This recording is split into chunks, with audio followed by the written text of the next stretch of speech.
আল্লাহ তাআলা কোরআনুল কারীমে বলেছেন, কোরআন হাদিস মানার ক্ষেত্রে তিনটি যোগ্যতা দরকার। প্রথম হলো সূরা বাকারা 2 নম্বর সূরার 286 নম্বর আয়াতে আল্লাহ বলেছেন, সামি'না ওয়া আতা'না গুফরানাকা রাব্বানা ওয়া ইলাইকাল মাসির। আল্লাহ তাআলা বলেছেন, কোরআন হাদিসের কথাগুলোকে তোমরা আগে শুনবে।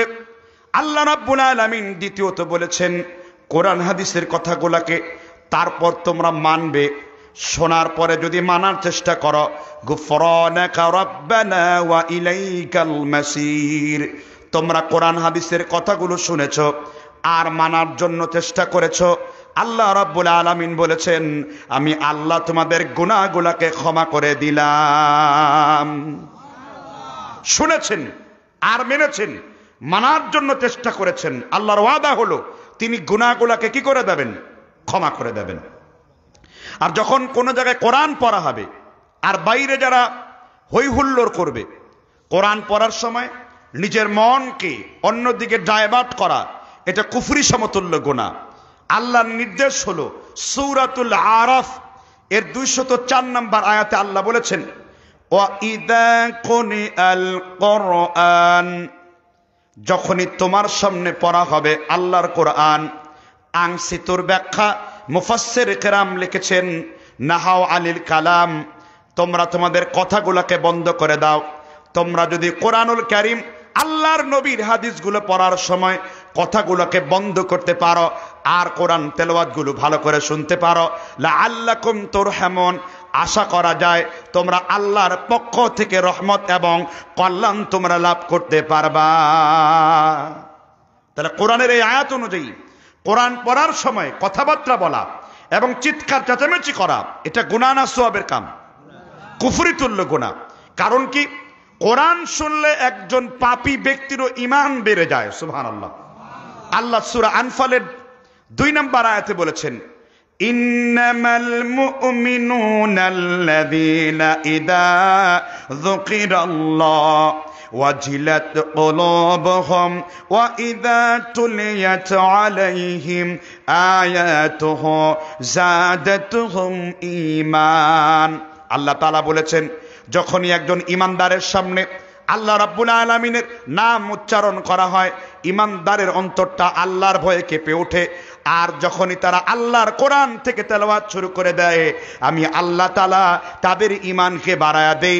আর যখন একজন ঈমানদার ব্যক্তি আল্লাহর কোরআন শুনে তার ঈমান বেড়ে যায়, সে শুধুমাত্র এক আল্লাহর উপর ভরসা শুরু করে দেয়। তাহলে তো কোনো মজলিসে বসলে দুষ্টামি করা যাবে না, কথা বলা যাবে না। কারণ এই মজলিসটিকে বলা হয় জালিসুর রহমান, আল্লাহর নির্ধারিত করা মজলিস। আল্লাহর নবী আরো বলেছেন, যখনই কোনো মজলিসে আল্লাহ রাব্বুল আলামিনের গুণকীর্তন করা হবে, আল্লাহ তাআলা এত রহমতের ফেরেশতা দেন। জামে সাগীরের হাদিস, মুসান্নাফে আব্দুর রাজ্জাক গ্রন্থের হাদিস, আল্লাহর নবী বলেছেন, মিন আদাদিল হাসা, তোমরা এই জমিনের পাথরগুলোকে, বালু কণাগুলোকে গুনে গুনে শেষ করতে পারবা, কিন্তু আল্লাহর রহমতের ফেরেশতা যে কত, তোমরা তা গুনেও শেষ করতে পারবা না। তাহলে এই মুহূর্তে ফেরেশতা আছে, আপনাদের সংখ্যা যতই হোক না কেন, এটা ধর্তব্য বিষয় নয়।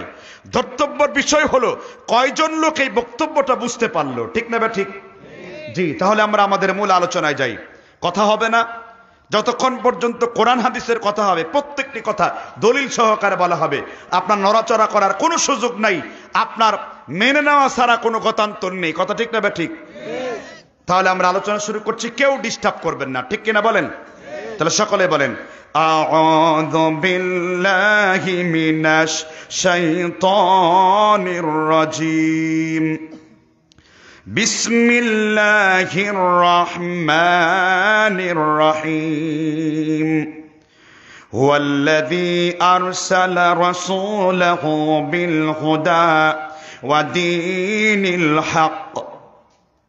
আল্লাহ তাআলা সূরা সাফে আলোচনা করেছেন, তিনি তার নবীকে সত্য দিন সহকারে প্রেরণ করেছেন এবং সেই দিন হলো দীনিল হক, লিইয়ুযহিরাহু আলা দ্বীন, প্রত্যেক বাতিল মতাদর্শের উপরে আল্লাহ তার কোরআন এবং হাদিসের দ্বীনকে তিনি গালেব করবেন, বিজয় করবেন।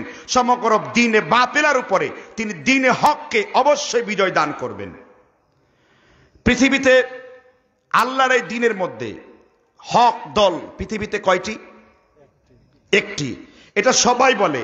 শিয়ারা বলে হক দল আমরা, সুন্নিরা বলে হক দল আমরা, শাফিরা বলে হক দল আমরা। পৃথিবীর সব মতাদর্শ লোকেরা যে যেই দল করে সেই দলকেই হক মনে করে।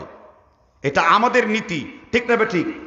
এই কথাটি আল্লাহ সূরা রোমে উম্মতকে, মুমিনকে, মানুষকে সতর্ক করেছেন। সূরা রোমের আল্লাহ তাআলা 34 নম্বর আয়াতে বলেছেন, কুল্লু হিসবিম বিমা লাদাইহিম ফারিহুন। প্রত্যেকটা দল তার নিজস্ব মতবাদ নিয়ে আনন্দিত। আপনিও যে মত মানেন সেই মত নিয়ে আনন্দিত। তাহলে সেই হক দল কোনটা? এই হক দলটা চিনতে পারার নাম হলো কামিয়াবি। এই ব্যাপারে হাদিস সুনানে তিরমিজি 2 নম্বর খণ্ডের 105 নম্বর পৃষ্ঠার তাহকিকে আলবানী হাদিসটিকে সহিহ বলেছেন। শুআইব আর নাউত হাদিসটিকে সহিহ বলেছেন। ইমাম আহমেদ ইবনে শাকির হাদিসটিকে সহিহ বলেছেন। আলবানীও হাদিসটিকে সহিহ বলেছেন। আল্লাহর নবী মুহাম্মদ রাসূলুল্লাহ সাল্লাল্লাহু আলাইহি ওয়াসাল্লাম তিনি বলেছেন, আব্দুল্লাহ ইবনে ওমর বলেছেন, আমি কোনো গাল গল্প বলছি না, আমি মানসুর হাল্লাজের কিচ্ছা আপনার সামনে বলছি না, পীর মুরিদদের বানানো কোনো ঘটনাও বলছি না। আমি জনাবে মুহাম্মদ রাসূলুল্লাহর সুনানে তিরমিজির 1 নম্বর খণ্ডের 105 নম্বর পৃষ্ঠার হাদিসটি সহিহ সনদে উল্লেখ করছি। আব্দুল্লাহ ইবনে ওমর আল্লাহর নবীর জালিলুল কদর সাহাবা। আব্দুল্লাহ ইবনে ওমর বর্ণনা করেছেন, আল্লাহর নবী বলেছেন, ইহুদি কিংবা নাসারারা বিভক্ত হয়েছিল 72 কাতারে, আর আমার উম্মতেরা বিভক্ত হবে 73 কাতারে। কুল্লুহুম ফিন্নারি। আল্লাহর নবী বলেছেন প্রত্যেকটা দলের লোকেরা জাহান্নামের মধ্যে যাবে। আল্লাহর নবী বলেছেন ইল্লা মিল্লাতান ওয়াহিদা, শুধুমাত্র একটা দলকে আল্লাহ তাআলা জান্নাতের মধ্যে প্রবেশ করিয়ে দেবেন। এবার সাহাবীগণ বলেন, ক্বালু মান হিয়া ইয়া রাসূলুল্লাহ, হে আল্লাহর নবী, একটা দল যে জান্নাতের ভিতরে গমন করবে সেই দলটা কারা? আল্লাহর নবী সাহাবীদেরকে বললেন, মা আনা আলাইহি ওয়া আসহাবি, আমি এবং আমার সাহাবারা যেই দলের উপর প্রতিষ্ঠিত ছিল এই দল ছাড়া বাকি সবগুলা দল হলো জাহান্নামী। আমি এবং আমার সাহাবারা। তাহলে আল্লাহর নবী এবং তার সাহাবারা কোন দলের উপর ছিলেন সেই দলটি খুঁজে নেওয়া দরকার, ঠিক না ঠিক? তিরমিজির এই হাদিসের ব্যাখ্যায় মুসলিম শরীফের কিতাবুল ইমারতে 2 নম্বর খণ্ডে মিশরি ছাপ হাদিস নাম্বার 4075। আবার একই হাদিস মুসলিমে পুনরাবৃত্তি হয়েছে কিতাবুল ইমান অধ্যায়ের 1644 নম্বর হাদিস। এছাড়া শরহে মুসলিমে ইমামে নববী রাহমাতুল্লাহ আলাই হাদিসটি সংকলন করেছেন। সাধারণ মানুষের এটা জানাই জরুরি হাদিসটা মুসলিম শরীফে রয়েছে। এবার হাদিস বলছি। হাদিস কার কথা? আল্লাহর নবীর কথা। আমার স্থানীয় বাড়ি ঢাকাতে, আর আপনারা ঢাকার কাছের লোক, সেই মতে আমার ভাষাগুলো বুঝার মতো বোধগম্যতা হয়তো আপনাদের আছে। আল্লাহর নবী মুহাম্মদ রাসূলুল্লাহ সাল্লাল্লাহু আলাইহি ওয়াসাল্লাম তিনি বলেছেন, ওয়া আন সাউবান রাদিয়াল্লাহু আনহু قال قال رسول الله সাল্লাল্লাহু আলাইহি ওয়াসাল্লাম। সাহাবার নাম বলেছি, সাউবান রাদিয়াল্লাহু তাআলা আন তিনি বর্ণনা করেছেন, আল্লাহর নবী মুহাম্মদ রাসূলুল্লাহ সাল্লাল্লাহু আলাইহি ওয়াসাল্লাম বলেছেন, লা তাজালু তাইফাতুম মিন উম্মতি, আমার উম্মতের মধ্যে সর্বদা একটা দল থাকবে, যাহিরিনা ইলা ইয়াউমিল কিয়ামা, কিয়ামত পর্যন্ত একটা দল হকের উপর প্রতিষ্ঠিত থাকবে। লা ইয়াদুররুহুম মান খাদালাহুম আও খালাফাহুম, এই দলকে যারা পরিত্যাগ করবে, যারা ছেড়ে যাবে, তাদেরকে নিয়ে তারা চিন্তা করতে পারবে না। কারণ পৃথিবীর সব দলগুলো মিলে একত্রিত হলেও তাদের কোনো ক্ষতি সাধন করতে পারবে না। আল্লাহর নবী বলেছেন, ওহুম কাদালিক হাত্তা ইয়াতি আমরাল্লাহ, নিঃসন্দেহে এই দলটাকে আল্লাহ কিয়ামত পর্যন্ত জারি রাখবেন। অর্থাৎ জমিনের সবাই মিলে যদি এই দলের বিরুদ্ধে কর্মকাণ্ড করে, আপনাদের অভিযান যদি এই দলের বিরুদ্ধে পরিচালনা করেন, দুনিয়ার সব মানুষ মিলেও এই দলের বিরোধিতা করে তাদের কোনো ক্ষতি করতে পারবে না। কারণ কি? আল্লাহর নবী গ্যারান্টি দিয়েছেন, আল্লাহর নবী বক্তব্য দিয়েছেন, লা ইয়াদুররুকুম মান খাযালাহুম, কারণ তারা কারো ক্ষতিকে ভয় করবে না, তারা আল্লাহর হুকুমের উপর প্রতিষ্ঠিত থাকবে। তাহলে সেই দল কারা? একটা দল, তাই না? তাহলে ওই হাদিস থেকে বোঝা গেল মুক্তিপ্রাপ্ত দল হলো আমি এবং আমার সাহাবারা যার মধ্যে আছে। আর এই হাদিস থেকে বোঝা গেল একটা দল, একটা তয়ফা কিয়ামত পর্যন্ত আল্লাহর পক্ষ থেকে নাজাতপ্রাপ্ত থাকবে। তাহলে সেই দলের অনুসারী ছাড়া অন্য দল যদি কেউ হয়, সে জান্নাতি না জাহান্নামী? এবার হাদিসের ব্যাখ্যা কি পাশের বাড়ির মুফতির কাছে বুঝবো, না হাদিসের ব্যাখ্যা যারা হাদিস বর্ণনা করেছেন, যারা হাদিসের সংজ্ঞা দিয়েছেন, যারা হাদিসের সহিহ জয়ীফ লাগাইছেন, তাদের কাছ থেকে বুঝবো? কোন সলিমউদ্দিন, কলিমউদ্দিন, ছোটখাটো কোনো মাওলানা মুফতির কাছে জানার দরকার নাই। এই হাদিসের ব্যাখ্যায় মুক্তিপ্রাপ্ত দল কারা ব্যাখ্যা করেছেন ইমামে আহমদ ইবনে হাম্বল। কোন ইমামের নাম বলেছি? অনেক মুরব্বী আছেন, হুজুর হাম্বল আবার কাকে বলে? হাম্বল কি বুঝলাম না। হাম্বলি নামটা তো কোনোদিন শুনি নাই। আল্লাহর নবীর সব থেকে বেশি হাদিস যেই ইমাম মুখস্থ করতে পেরেছেন, তিনার নাম হলো ইমাম আহমেদ ইবনে হাম্বল রাহিমাহুল্লাহ। একটু জোরে জোরে আওয়াজ দিয়ে বলেন সুবহানাল্লাহ। আল্লাহর নবীর 1 লক্ষ 2 লক্ষ নয়, প্রায় 10 লক্ষ হাদিসকে তিনি মুখস্থ করেছেন। তার মানে হলো আল্লাহর নবীর 23 বছরের নবুয়তির জিন্দেগির প্রায় তিনি 10 লক্ষ কথা মুখস্থ রাখতে পেরেছেন। তিনি হলেন ইমামে আহমেদ ইবনে হাম্বল। ইমাম আহমেদ ইবনে কি? তাকে জিজ্ঞাসা করা হলো এই হাদিস দ্বারা কোন দলকে বোঝানো হয়েছে? তিনি বলছেন, আহম ইনবি গায়রিহিম মিন আহলিল হাদিস, আমি এই দল আহলে হাদিস ছাড়া অন্য কোন দলকে চিনি না। লা ইয়ারিফুনা ইল্লাল হাদিস, তারা হলো আহলে হাদিস। আমি এই আলোচনাটুকু করার জন্যই আমি এতগুলো হাদিস আয়াত করেছি। আমার আলোচ্য বিষয় হলো ভেজাল আহলে হাদিস বনাম আসল আহলে হাদিস। আমি এটা প্রমাণ করে দিব। আমাদের বাংলাদেশে আহলে হাদিস বলতে শুধুমাত্র 5টা কাজ যারা করে তাদেরকে আহলে হাদিস বলে। বেশিরভাগ এলাকায় আহলে খামসা ফিল হাদিস কি? নামাজ পড়ার ক্ষেত্রে জোরে আমিন বলতে হবে, বুকে হাত বাঁধতে হবে, তারাবিহ 8 রাকাত পড়তে হবে, বিতরের সালাতকে 1 রাকাত পড়তে হবে। এই কয়েকটা বৈশিষ্ট্য হলে পরেই মানুষ মনে করে যে এরাই শুধুমাত্র কি। অথচ দুর্ভাগ্যের ব্যাপার, এই আহলে হাদিস এটা কোনো দলের নাম না, ভুল করবেন। আহলে হাদিস একটা মানহাজের নাম, একটা জীবন পদ্ধতির নাম, জীবন আলোচিত নাম। যুগ যুগ ধরে আহলে হাদিস একটি মর্যাদার নাম। এই ব্যাপারে আমার কথা না, আশরাফু আসহাবিল হাদিস ইমাম শাফি পৃষ্ঠা নম্বর 28 ইমাম শাফি বলেছেন, ইদা রাআইতু রাজুলাম মিন আসহাবিল হাদিস, আমি যখন কোন হাদিসের সঙ্গীদেরকে দেখি, আহলে হাদিসের অনুসারীকে দেখি, ফাকান্নি রাআইতুন নবিয়্য সাল্লাল্লাহু আলাইহি ওয়াসাল্লাম হাইয়া, আমি যেন আল্লাহর নবীকেই আমার সামনে জীবিত দেখি।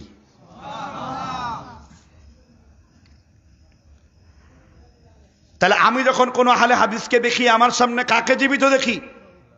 আল্লাহর নবীকে জীবিত দেখি। তাহলে এবার আপনি বলেন, আপনি বুকে হাত বাঁধেন, রাফাইদান করেন, আমিন বলেন, আহলে হাদিসের বৈশিষ্ট্য দেন, কিন্তু আপনার আকীদা বিশ্বাসের মধ্যে শিরক লুকিয়ে রয়েছে। এবার এই লোক নিজেকে আহলে হাদিস বলছে, এবার আপনি বলুন এটা কি প্রকৃত আহলে হাদিস না ভেজাল আহলে হাদিস? আপনি যখন নিজেকে আহলে হাদিস দাবি করবেন যে আপনি আহলে হাদিস, তখন আহলে হাদিসের নিয়ম নীতিও আপনাকে কি করতে হবে? মেনে চলতে হবে। তো হুজুর আহলে হাদিসের নিয়ম আবার কি? আহলে হাদিসের প্রথম নিয়ম হলো তারা এই জমিন থেকে সমস্ত ধরনের শিরককে উৎখাত করে, সরকারি শিরককে উৎখাত করে, দরবারি শিরককে উৎখাত করে। শিরকের সাথে আহলে হাদিস নাম দিয়ে তাদের সাথে কোনো আপোষ নাই, ঠিক না ঠিক? কয় হুজুর এই বক্তব্য কে দিয়েছেন? শুধু আহলে হাদিস নয়, তাম পৃথিবীর সব মুসলমানের জন্য আল্লাহ রাব্বুল আলামিন কোরআনুল কারীমে নীতিমালা দিয়েছেন। সূরা মায়দার ৭২ নম্বর আয়াত আল্লাহ বলেছেন, ইন্নাহু মান ইউশরিক বিল্লাহ ফাকাদ হারামাল্লাহু আলাইহিল জান্নাহ ওয়া মাআওয়াহুন নার ওয়া মা লিয-যালিমিনা মিন আনসার। আমি কার কথা বলেছি? আল্লাহর কথা বুঝতে কোনো কষ্ট হয় নাকি?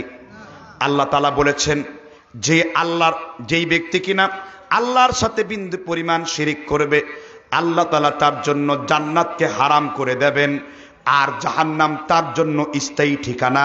কিন্তু আহলে হাদিস হওয়ার পরেও, দাবি করার পরেও অনেক লোককে দেখবেন তারা বিভিন্ন মাজারপন্থী পীরের মুরিদ হয়ে বসে আছে।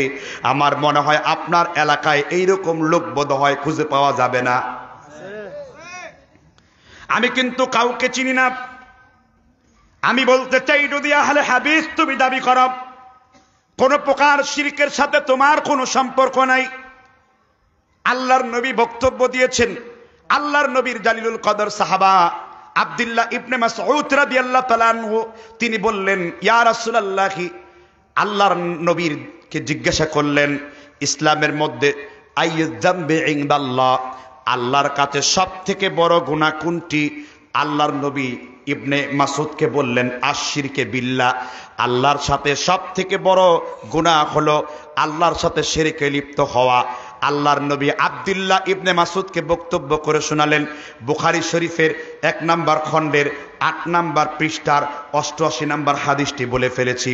আল্লাহর নবী আব্দুল্লাহকে ডেকে বলেন, ও আব্দুল্লাহ ইবনে মাসউদ রাদিয়াল্লাহু তাআলা আনহু শোনো, আনতা জাআলা লিল্লাহি নিদ্দান ওয়া খালাকাক ওয়া হুররিকাত আকুত্তিআত, তোমাকে যদি আগুনে পুড়িয়ে ফেলা হয়, আর তোমাকে যদি দা দিয়ে, বটি দিয়ে, ভুজুলি দিয়ে কুপিয়ে যদি তোমাকে টুকরা টুকরা করে দেওয়া হয়, আনতা জাআলা লিল্লাহি নিদ্দান ওয়া খালাকাক, তবু তুমি এক বিন্দু পরিমাণ শিরক তুমি আল্লাহর সাথে কোনোদিন করবে না।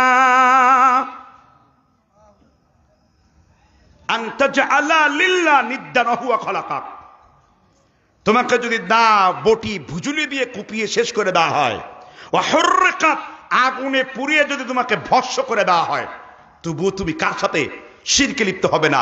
আর এই জমিনে আহলে হাদিসের জন্মই হয়েছিল, স্লোগান হয়েছিল, মুহাদ্দিসগণের জন্মই হয়েছিল যুগে যুগে তাওহীদকে প্রতিষ্ঠিত করা আর শিরককে চিরজীবনের জন্য জমিন থেকে উৎখাত করা, ঠিক কিনা বলেন? কিন্তু নাম দিয়েছে কি? আহলে হাদিস, কিন্তু কামটা কি ভাই? পীরের মুরিদ। আহলে খবিস আমি এত এত এত ছোটখাটো শব্দ আপনার জন্য বলবো না। আপনি হলেন আহলে কাফের, আহলে টাটকা বেঈমান, ঠিক না ঠিক? কারণ আপনার আকীদায় শিরক আছে। আল্লাহ তাআলা সূরা ফুরকান, আমার কোন বক্তব্য আমার যদি হয় তাহলে আপনি আমাকে বকাবিন, ঘাট ধরে বের করে দিন। আর যখনই আমি কোনো কোরআনের আয়াত পড়ব, নবীর হাদিস পড়ব, বিরোধিতা করার কোনো সুযোগ আল্লাহ আপনাকে দেন নাই। আল্লাহ রাব্বুল আলামিন কোরআনুল কারীম সূরাতুল ফুরকান 23 নম্বর আয়াতে আল্লাহ তাআলা বলেছেন, ওয়াকাদিমনা ইলা মা আমিলু মিন আমালিন ফাজআলনাহু হাবাআম মানসুরা। আল্লাহ তাআলার কথা, ওয়াকাদিমনা ইলা মা আমিলু মিন আমালিন, আপনার প্রত্যেকটা আদম সন্তান যেই আমল করে ওই আমলগুলোর দিকে আল্লাহ নিজে অগ্রসর হন, আল্লাহ নিজে এগিয়ে আসেন। সুবহানাল্লাহ। ওয়াকাদিমনা ইলা মা আমিলু মিন আমালিন, আপনি যে আমল করলেন আমলগুলার ব্যাপারে আল্লাহ তাআলা আপনার দিকে অগ্রসর হন। ফাজআলনাহু হাবাআম মানসুরা, যার আমল নামার মধ্যে বিন্দু পরিমাণ শিরিক থাকবে আল্লাহ তাআলা তার আমলগুলোকে বিক্ষিপ্ত বালুকণার মতন, ধুলোকণার মতন আল্লাহ তাআলা উড়ায়া মারবেন। তার মানে আপনার আমলের কোনো মূল্য আল্লাহর কাছে নাই। আপনি আহলে হাদিসেও শিরিক করছেন, এ তো দাবিদার আহলে হাদিস। এ হলো শুধুমাত্র খতনা দেওয়া, মানে কি বলে এটাকে, সার্জারি করা আহলে হাদিস। এ শুধুমাত্র বুকে হাত বাঁধার আমিন জোরে বলা আর কি বলে পায়ের সাথে পা মিলানো আহলে হাদিস। যারা যে আহলে হাদিস হওয়ার পরে আকীদা নাই, ঈমান নাই, ওই আহলে হাদিসের কোনো চালানা দাম নাই। দাবি করে গরুর গোশত খেয়ে আর শুধুমাত্র বুকে হাত বেঁধে রাফাইদেন করে আহলে হাদিস হওয়া যায় না। আহলে হাদিস হতে গেলে শিরককে চিরজীবনের জন্য বুলন্ডিত করতে হবে। ঠিক কিনা বলেন? এত সোজা নয় বিষয়টা। দাবি করছি আহলে হাদিস, তাহলে দেখুন প্রথম বৈশিষ্ট্যের সাথে আপনারা গোলমাল। তাহলে এই লোক যতই দাবি করুক আল্লাহ এবং তার নবীর প্রতি ঈমান এনেছে, এই লোক কি কোরআন সুন্নাহর মানদণ্ডে মুসলমান? এবার দ্বিতীয় একটি পয়েন্ট ধরিয়ে দেই। আহলে হাদিস কিন্তু মাজারে ফুল দান করতেছে, ভুয়া মাজারে ফুল দেয়। আবার এমনও আছে সেখানে মানুষও নাই, এমনকি ছাগলও নাই। মানুষ তো নাই, আবার কেউ নাই, ছাগলও নাই, ছাগলরও ফুল দিতেছে। ছাগলবিহীন কবরে কি ফুল আছে না নাই? বাংলাদেশের আহলে হাদিস, আমার এই পেজে লক্ষ লক্ষ ফলোয়ার আছে, বক্তব্যটা শুধু মনে করেছেন আপনার এলাকার মধ্যে জমে থাকবে না। এই পেজের বক্তব্যটা বাংলাদেশের অনেক জায়গায় লক্ষ লক্ষ লোকের কাছে পৌঁছে যাবে। আপনি বাবা ভালো করে শোনার চেষ্টা করুন। আমি আপনাকে রাগাবার জন্য, খেপাবার জন্য, আপনাকে গালিগালাজ করার জন্য এই অপরিচিত জায়গায় আমি সুদূর ঢাকা থেকে আপনার কাছে আসি নাই। আমি আপনার সামনে কোরআন হাদিসের কথা বলার জন্য এসেছি। আপনি আহলে হাদিস দাবি করেছেন, এবার একখানা হাদিস বলবো আর আপনার নিজের আমল নামা তার সাথে মিলিয়ে দেখবেন। বলবো নাকি হাদিস? যদি আপনার দলের বিরুদ্ধে যায়, যদি আপনার নিজের বিরুদ্ধে যায়, যদি আপনার পীরের বিরুদ্ধে যায়, যদি আপনার নেতার বিরুদ্ধে যায়, তারপরও হক কথা বলতে হবে। হক কথা পারলে মানতে হবে, অন্তত না পারলে অন্তর দিয়ে ঘৃণা করতে হবে। হকের বিরোধিতা করা যাবে না। এটা হলো দালিকা আদাফুল ইমান, এটা হলো ইমানের সব থেকে নিচু জিনিস। হুজুর কুল কিতাবে হাদিসটি এসেছে সুনানে বাইহাকি 1-2 নাম্বার ভলিউমের 4095 নাম্বার হাদিস। ইমাম বাইহাকি হাদিসটি সংকলন করেছেন। আল্লাহর নবী মুহাম্মদ রাসূলুল্লাহ বলেছেন, ওয়ান আবি সুফিয়ান রাদিয়াল্লাহু আনহু قال قال রাসূলুল্লাহ সাল্লাল্লাহু আলাইহি ওয়াসাল্লাম। আমি সাহাবীর নাম কি বলেছি? আবু সুফিয়ান সাউরি রাদিয়াল্লাহু তাআলা আনহু, তিনি মুয়াবিয়া রাদিয়াল্লাহু তাআলা আনহুর বাবা হতেন। আল্লাহর নবীর সাথে তার সম্পর্ক কি ছিল বলেন তো? বলতে পারেন না, কারণ আপনাদের দেশে ওয়াজের নামে এখন প্রায় আওয়াজ মাহফিল শোনেন। কি মাহফিল? আওয়াজ মাহফিল। মিল দিল, ঝিল দিল, চিৎকার দিল, ফুৎকার দিল, নেচে কুদে একাকার হয়ে গেল। কিন্তু কোরআনের আয়াত নাই, নবীর কোনো দলিল নাই, কিন্তু ওয়াজ খুব শুনলাম। কি যে শুনলাম, ইহাই শুনলাম না, এ বলতেই পারেন না এখন। আবু সুফিয়ান হলো আল্লাহর নবীর শ্বশুর, উম্মে হাবিবা রাদিয়াল্লাহু আনহার পিতা। কি বলছি? আবু সুফিয়ান সাউরি, তিনি বলেছেন, সামি'তু রাসূলুল্লাহ সাল্লাল্লাহু আলাইহি ওয়াসাল্লাম ইয়াকুল। আবু সুফিয়ান সাউরি বলেছেন, আমি আল্লাহর হাবিব থেকে বলতে শুনেছি, তিনি বলেছেন, মান যারা কবরান বিলা মাকবুরিন ফাকান্নামা আবাদাস সানামি। কোন ব্যক্তি যদি কবর ছাড়া, কোনো ব্যক্তি যদি কোনো কবর ছাড়া কোনো ভুয়া জিনিসকে জিয়ারত করলো, কোনো ভুয়া জিনিসকে ফুল দিয়ে বরণ করে নিল, ফাকান্নামা আবাদাস সানামি, তাহলে ওই ব্যক্তি যেন আল্লাহর সাথে মূর্তি পূজায় নিমজ্জিত হলো, ওই লোকটা যেন সরাসরি মূর্তি পূজা করলো। কথার হাকিকত কিন্তু বুঝেন নাই। এই জন্য আল্লাহর নবী বুঝাবার জন্য একটা হাদিসকে সর্বোচ্চ কয়বার বলতেন? 3 বার বলতেন। আমার নবী বলেছেন, মান যারা কবরান বিলা মাকবুরিন, আমার মাইকের আওয়াজে আমার এই বক্তব্য যেই ঘরের মধ্যে পৌঁছবে, আমার মাইকের বক্তব্য যেই দোকানপাটের মধ্যে পৌঁছবে, আমার বক্তব্য যেইখানে লোক গাছের নিচে বসে আছে যেইখানে পৌঁছে যাবে, ঘরের মধ্যে মা বোনদের কানে পৌঁছে যাবে, আমার নবী বলেছেন, মান যারা কবরান বিলা মাকবুরিন ফাকান্নামা আবাদা সানামি, কেউ যদি কোনো প্রাণ নাই, জীবন নাই, পাথরকে, গাছকে, ইটকে, পিলারকে, বেড়াকে, গাছকে, কোনো কিছুকে জিয়ারত করলো, সে যেন আল্লাহর সাথে শিরক করলো। আপনি যে ভুয়া পাথর জিয়ারত করতেছেন, আপনি যে ভুয়া ফুল দিয়ে কবর নাই তার জিয়ারত করছেন, আপনি কবর দেখেছেন, আপনি তার জন্য দোয়া করবেন, আসসালামু আলাইকুম ইয়া আহলাদ দিয়ার। আপনি কবর দেখেছেন, রহমতের জন্য আল্লাহর কাছে দোয়া পাঠ করতে পারেন। কিন্তু কবরে কিছুই নাই, হুদা একটা ইট পাটকেল ইত্যাদি করা। নবী বলেছেন, এইরকম কবর যে জিয়ারত করলো সেজন্য মূর্তি পূজা করলো। কি করলো?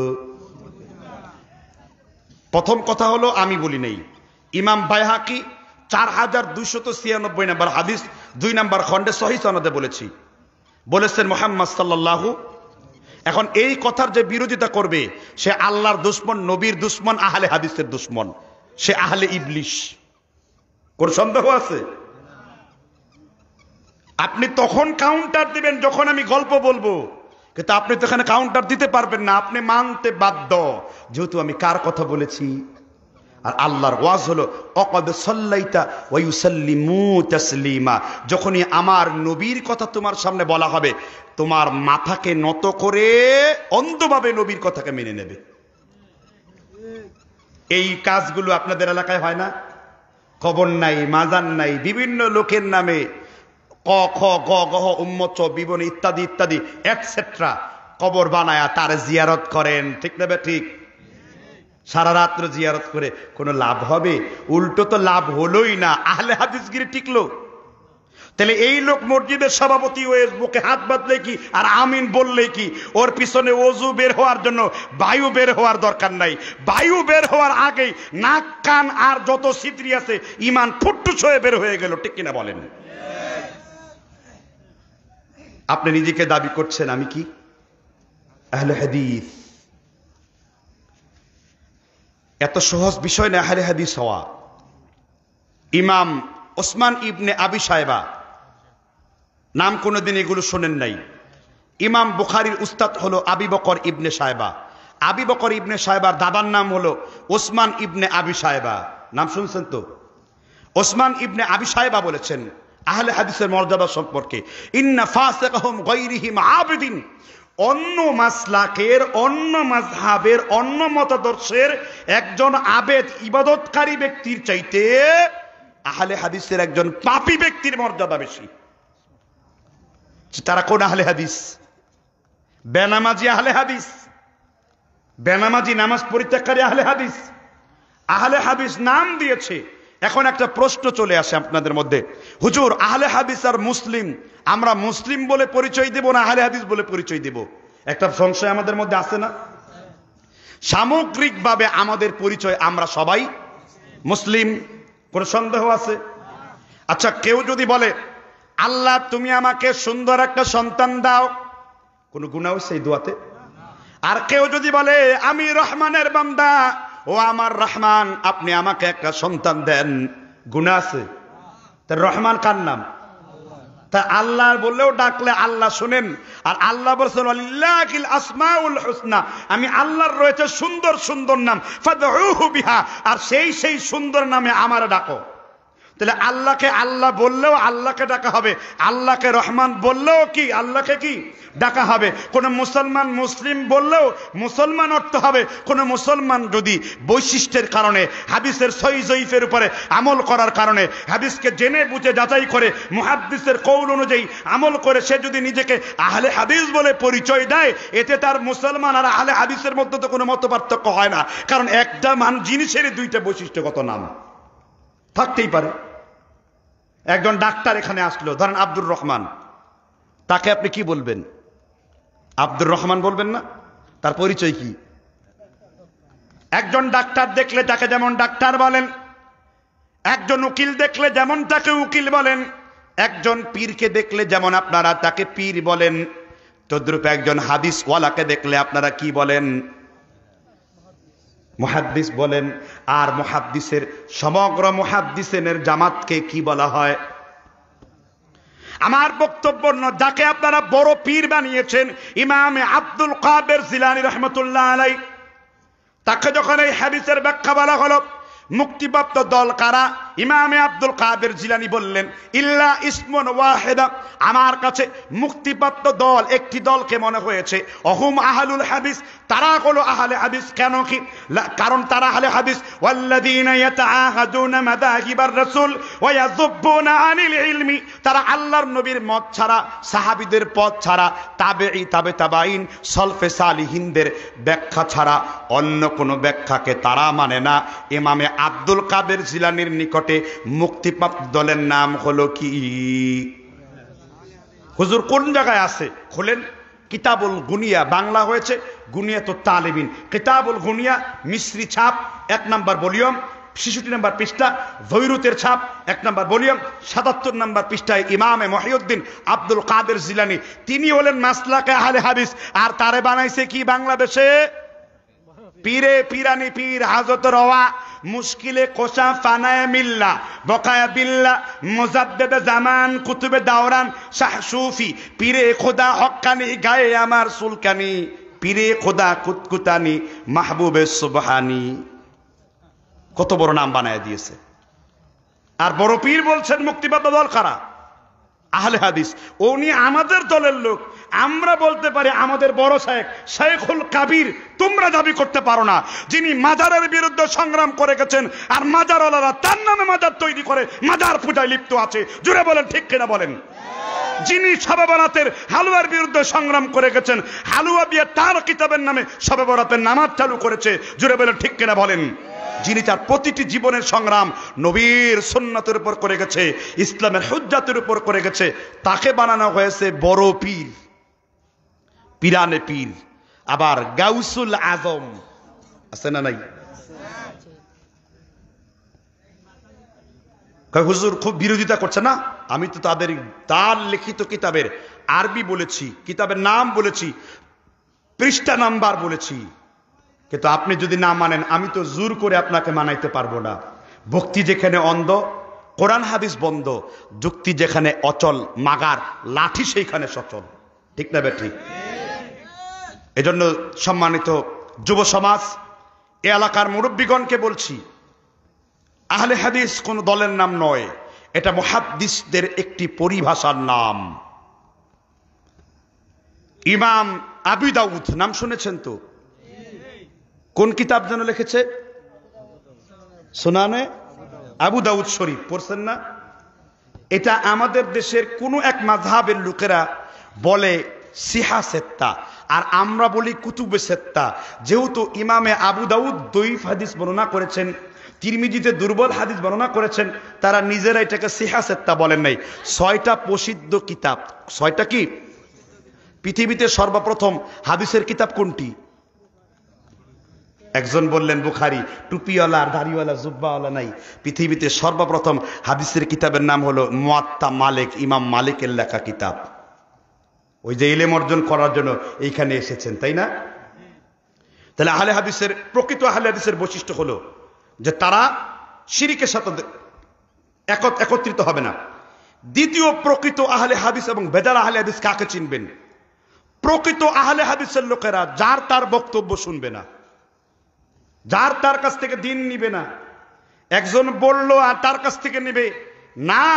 আহলে হাদিসরা সবার ওয়াজ শুনে না। আহলে হাদিসরা কেবল তার ওয়াজ শুনে যিনি প্রতিটি কথা আল্লাহর নবীর এবং প্রতিটি কথা কিতাবুল্লাহ থেকে দলিল দিয়ে কথা বলে। ঠিক না ঠিক?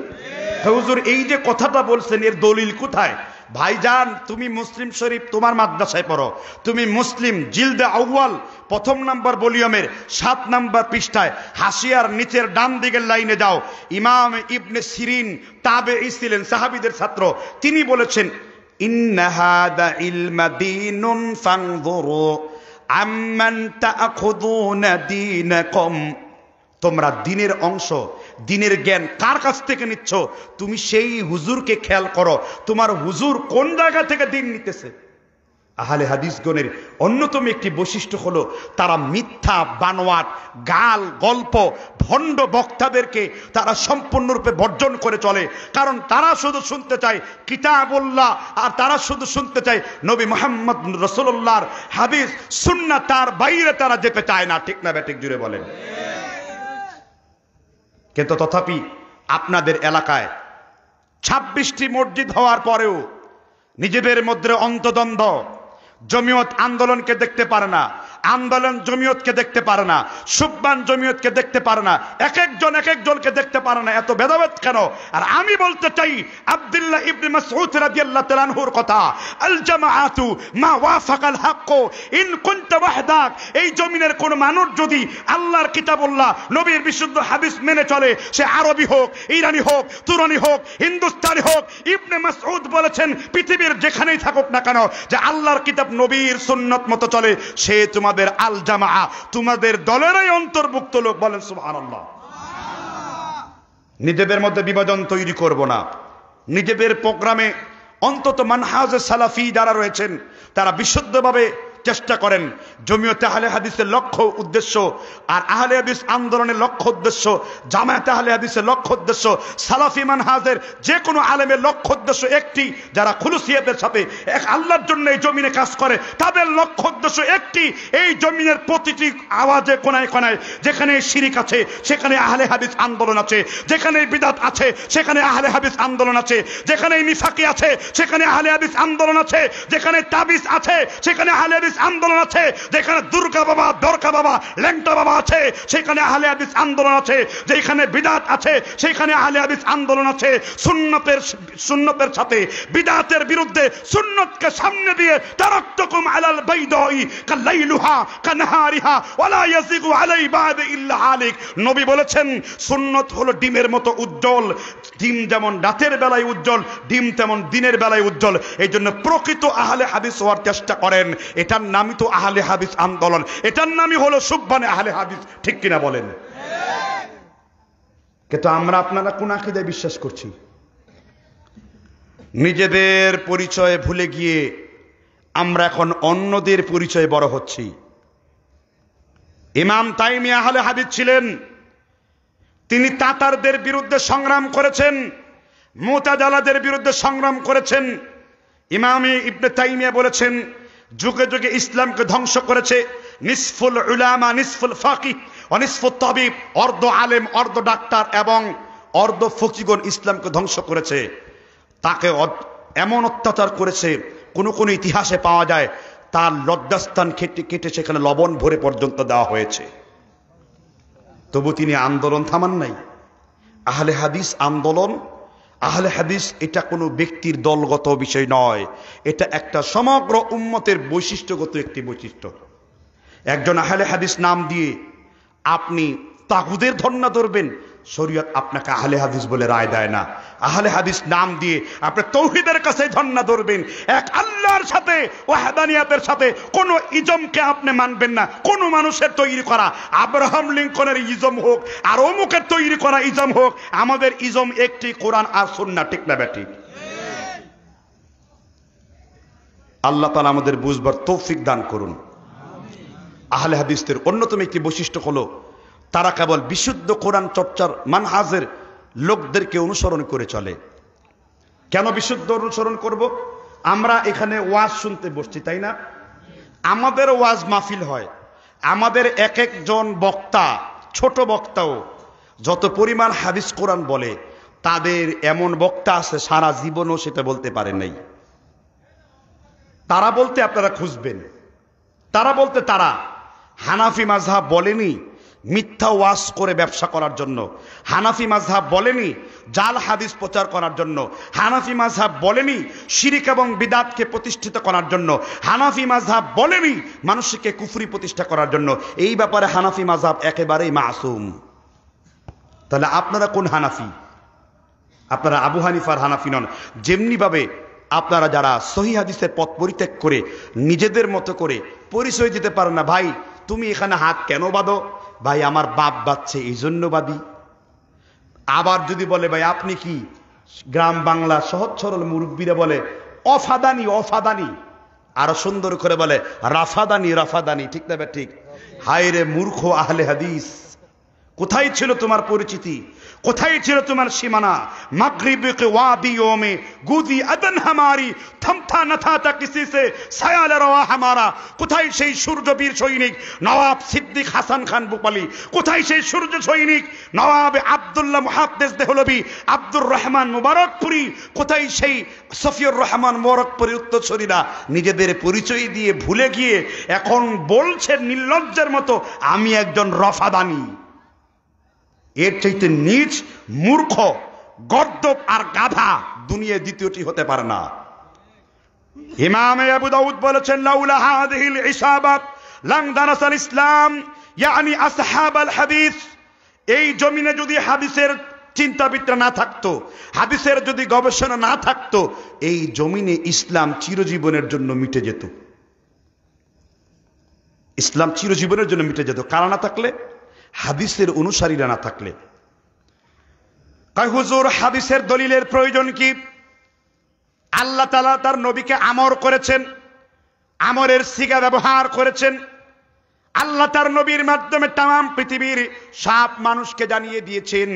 সূরাতুল মায়দার ৬৭ নম্বর আয়াতে আল্লাহ তাআলা বলেছেন ইয়া আইয়ুহার রাসূল বাল্লিগ মা উনজিলা ইলাইকা মির রাব্বিক।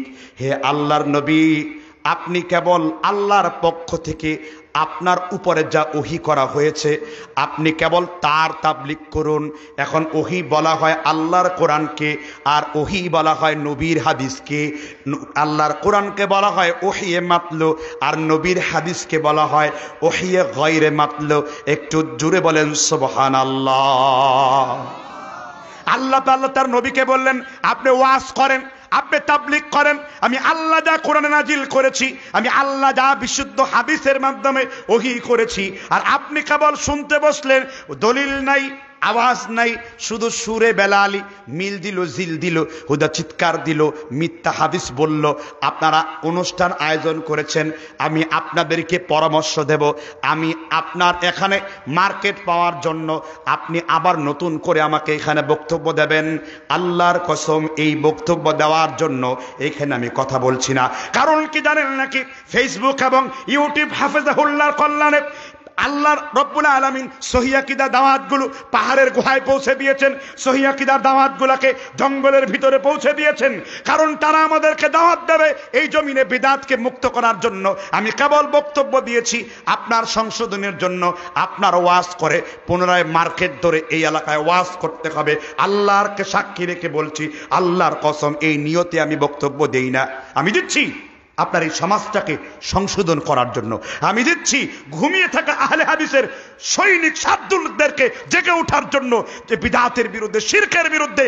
সুতরাং আমি আহলে হাদিস, তবে আমি দরবারি আহলে হাদিস নই। আমি আহলে হাদিস, আমি কারবারি আহলে হাদিস নই। আমি আহলে হাদিস ইমাম তাইমিয়ার মতো আহলে হাদিস, ইমাম বুখারীর মতো আহলে হাদিস, ইমাম আবু হানিফার মতো আহলে হাদিস। এটাই প্রকৃত আহলে হাদিস হওয়া উচিত, ঠিক কিনা বলেন? আহলে হাদিস নাম দিয়েও ধোঁকাবাজি। প্রকৃত আহলে হাদিস হওয়ার চেষ্টা করেন। এই যে কথাগুলো বললাম, বুঝালাম, আমি জানি এই বক্তব্যটা মাত্র ৯৯% লোকের জন্য না, 1% লোকের জন্য। কারণ প্রকৃত আহলে হাদিসরা জানে তাদের দলের অনুসারী হবে অল্প। তাদের দলের অনুসারীরা কি? অল্প হবে। কিন্তু অল্প হলেও এই লোকগুলা হলো 10:1। আপনারা বিদআতি 10 জন, আমাদের আহলে হাদিসের সহিহ আকীদার বিশুদ্ধ মানহাজের ভাই একজন, সমান সমান, ঠিক না ঠিক? আরে আমাদের কয়জন ব্যক্তি তোদের বাংলাদেশ বিদআতির বিরুদ্ধে বিদআতিদের ঘুম হারাম করেছে। তসবির ব্যবসা শেষ হয়েছে, তাবিজের ব্যবসা শেষ হয়েছে, পীরের ব্যবসায় আগুন ধরে গেছে, এখন আর মুরিদ খুঁজে পাওয়া যায় না, মুরিদের ব্যবসায় ভাটা পড়েছে। এই জন্যই তোরা জাকির নায়েককে কাফের বলে ফতোয়া দিয়েছিস, ঠিক না ঠিক? আমরাই সর্বপ্রথম হিল্লা বিয়ের বিরুদ্ধে কথা বলেছি। আমার নবী শিক্ষা দিয়েছেন, যে ব্যক্তি হিল্লা বিয়ে দেয় এবং হিল্লা বিয়ে করায় সে আমার উম্মতের ভাড়াটিয়া পাঠা। আমরাই ভাড়াটিয়া পাঠার বিরুদ্ধে বলেছি। এজন্য তারা হিল্লা দেওয়ার জন্য এখন মেয়েদের আর গুপ্তাঙ্গ ভোগ করতে পারে না, তাই তারা আমাদের দেখলে গা জ্বালা দিয়ে উঠে। আমাদের আমিন শুনলে নামাজ ছেড়ে কিলাতে মন চায় তাদের, ঠিক না ঠিক? তাতে কি আমরা ভুলে যাব? না, আমরা প্রতি উত্তরে বলবো আমরা মধ্যম পন্থা অবলম্বন করে চলবো, আমরা চরম পন্থা অবলম্বন করব না। চরম পন্থাও বাড়াবাড়িও ঠিক না, সারাসারিও ঠিক না। নবী বলেছেন ওয়া খায়রুল উমুরি আওসাতুহা, আমার উম্মত সবসময় মধ্যমপন্থী হবে। কোন পন্থী? মধ্যমপন্থী, মানে মধ্যমপন্থী মুনাফিকি, তাই না? এটাও ঠিক, কি আছে না নাই? এ বি তাহা হয়, ও বি তাহা হয়, এটাও ঠিক ওটাও ঠিক। এগুলো মুনাফিকি কথাবার্তা। মুমিনের কথা কখনো মুযাবযাবিনা বাইনা যালিক, দুই দিকে দুদুল্যমান হয় না। মুমিন সবসময় এক কথা বলে, ইলাহুকুম ইলাহু ওয়াহিদ, কারণ আমার আল্লাহ এক, তার বৈশিষ্ট্য এক, একক সত্তা। সুতরাং মুমিনের সমগ্র বৈশিষ্ট্যগুলো আল্লাহ রাব্বুল আলামিনের সেই বৈশিষ্ট্য মতো হওয়া উচিত। আল্লাহ এক, এককে পছন্দ করেন। মুমিন সবসময় একটা সিদ্ধান্তই থাকে, মুমিনের কখনো দুই সিদ্ধান্ত হয় না। যারা দুই সিদ্ধান্তের কথা বলে, যারা এটাও ঠিক বলে ওটাও ঠিক বলে, তারা আসলে সব জায়গায় দইও খেতে ভালোবাসে, তারা গোলও খেতে ভালোবাসে, তারা মাঝে মাঝে বাইন মাছ খেতেও ভালোবাসে, আবার মাঝে মাঝে সাপের পচা কাটা মাংস খেতেও ভালোবাসে। এই জন্য আহলে হাদিসদের নীতি, তারা বিদাতের ব্যাপারে সব থেকে বেশি কঠিন, তারা জাল হাদিসের ব্যাপারে কঠিন। নবী বলেছেন বাল্লিগু আন্নি ওয়ালাউ আয়া হাদিসু আন বনি ইসরাঈল ওয়ালা হারাজ ওয়া মান কাযাবা আলাইয়া মুতাআম্মিদান ফালইয়াতাবাওয়া মাকআদাহু মিনান নার। আল্লাহর নবী মুহাম্মদ রাসূলুল্লাহ সাল্লাল্লাহু আলাইহি সাল্লাম বলেছেন, একটি আয়াত শিখো, মানুষের কাছে আয়াতগুলোকে পৌঁছে দাও, কিন্তু তোমরা যদি, আমি নবী যদি কোনো কথা না বলি, আমার নবীর নামে যদি কেউ কোনো কথা ছড়ায়, তার থাকার জায়গা কোথায়? নিজেদেরকে আহলে হাদিস দাবি করি, ঘরের মধ্যে ঢুকলে পরে happy delivery day to you, বাচ্চার জন্মদিন পালন করছি। জন্মদিনের নাম কি? Delivery day. বাচ্চার জন্মদিন ঘরের মধ্যে পালন করছি, নিজেদেরকে আহলে হাদিস দাবি করছি, ঘরের মধ্যে অমুকের ছবি, তমুকের ছবি, ঠাকুরের ছবি, পীরের ছবি, নেতার ছবি, নেত্রীর ছবি। তুমি কেমন আহলে হাদিস? আর আমার নবী মুহাম্মদ রাসূলুল্লাহ বলেছেন লা তাদখুলুল মালায়েকা কালবু ওয়া লা তুসাওয়ির, ওই ঘরের মধ্যে আল্লাহর ফেরেশতা প্রবেশ করে না যেই ঘরে কোনো কুকুর কিংবা প্রাণীর ছবি থাকে। আহলে হাদিস যারা আল্লাহকে ভালোবাসেন, আখিরাতকে ভালোবাসেন, আজকে যে যদি ঘরের মধ্যে কোনো ছবি দেখতে পান, সে যদি আপনার কোনো মহান পুরুষ হন, সেই ছবিকে আপনি ওয়ার্ড্রোবের ভিতরে রেখে দিন। আমার নবী বলেছেন ইন্না আশাদ্দান নাসি আযাবান ইনদাল্লাহিল মুসাফফিরুন, সবথেকে বেশি কবরের আযাব যাকে দেওয়া হবে তিনি হলেন যে ব্যক্তি ছবি তৈরি করবে, যে ব্যক্তি ছবি প্রস্তুত করবে। বুখারী শরীফের 96 পৃষ্ঠার হাদিস, মুসলিম শরীফের 78 নম্বর পৃষ্ঠার হাদিস, মুত্তাফাকুন আলাইহি। অথচ আপনি নিজের ঘর ঠিক করতে পারেননি, আপনার নাম দিয়েছেন আহলে হাদিস। আপনার মেয়ে উলঙ্গ হয়ে বাজারে গমন করছে, নামাজে শেষে আপনি আমিন বলছেন, বুকে কষে আপনি হাত বাঁধছেন, কিন্তু বাড়িতে আপনার ছেলে, আপনার মেয়ে বেপরদার জার্মান ব্রাজিলের ফুটবল খেলায় ব্যস্ত আছে। একজন বেপরদা নারীর কোনোদিন নিজেকে আহলে হাদিস দাবি করতে পারে না, কারণ আহলে হাদিস অন্যান্য 8-10টা মানুষ থেকে আলাদা। হানাফি থেকে আলাদা, শাফি থেকে আলাদা, মালিকি থেকে আলাদা, হাম্বলি থেকে আলাদা, শিয়া থেকে আলাদা, সুন্নি থেকে আলাদা, বাহাই থেকে আলাদা, তারপরে কাদারিয়া থেকে আলাদা, জাবারিয়া থেকে আলাদা। সব কিছু থেকে যে আলাদা, যার আমলে, আকীদায়, মানহাজে, সব কাজে যিনি রাসূলের সুন্নাতকে অনুসরণ করে, সব কাজে যিনি সাহাবীদের আদর্শ নমুনা, কুল্লু ইবাদাতিল লাম ইয়াতাআব্বাতহা আসহাবু রাসূলুল্লাহ সাল্লাল্লাহু আলাইহি ওয়াসাল্লাম মাকালান ফাত্তাকুল্লাহ ইয়া মা'শারাল মুসলিমিন ওয়া খুদুত তারিকা মান কানা ক্বাবলাকুম। যিনি প্রতিটি কাজ নবীর ইবাদতের মতো করে, যিনি প্রতিটি আমল সাহাবীদের মতো করে, সাহাবীগণ তোমাদের পেছনের জন্য কোনো কিছুকে বাদ রাখেনি। সুতরাং বৈশিষ্ট্য করে নাম দিয়ে আহলে হাদিস, কিন্তু ভেতরে আমল আখলাকের কোনো উন্নতি নেই, আপনাদেরকে আহলে হাদিস বলা যাবে না। আপনার টাটকা ফরমালিন ছাড়া আহলে ইবলিস শয়তান। যারা এই কাজগুলো করে আপনার সমাজে, যে না বুঝে করছেন, আজকে বক্তব্য শুনে আপনি সংশোধন করে নিন। এই বক্তব্য শোনার পরেও যার অন্তরের মধ্যে ময়লা জমে আছে তাকে আপনি হেদায়েত দিতে পারবেন না। যারা প্রবৃত্তির অনুসরণ করে চলে, যারা বিদআতের অনুসরণ করে চলে, যারা শিরকের অনুসরণ করে চলে, যারা কুফরের অনুসরণ করে চলে, তাদের সাথে উঠবেন না, তাদের সাথে বসবেন না, তাদের সাথে সম্পর্ক রাখবেন না। হ্যাঁ, আপনি উঠবেন, আপনি বসবেন, সম্পর্ক রাখবেন একটি নীতিতে, যেন আপনার আদর্শে, আপনার দাওয়াতে, আপনার সঠিক ইসলামে দাওয়াতে এই লোক যেন ভুল পথ থেকে সঠিক পথের দিকে ফিরে আসে। তাই হুজুর ওয়াজ শুনতে খুব ভালো লাগে। ওয়াজের মাহফিলে গেলে পরে, বক্তব্য দেওয়ার পরে কিছু লোকেরা নিচ থেকে খালি ঠিক ঠিক ঠিক ঠিক বলে, কিন্তু বাড়িতে এলাকায় যাওয়ার পরে এই ঠিক আর কোনোদিন ঠিক হয় না।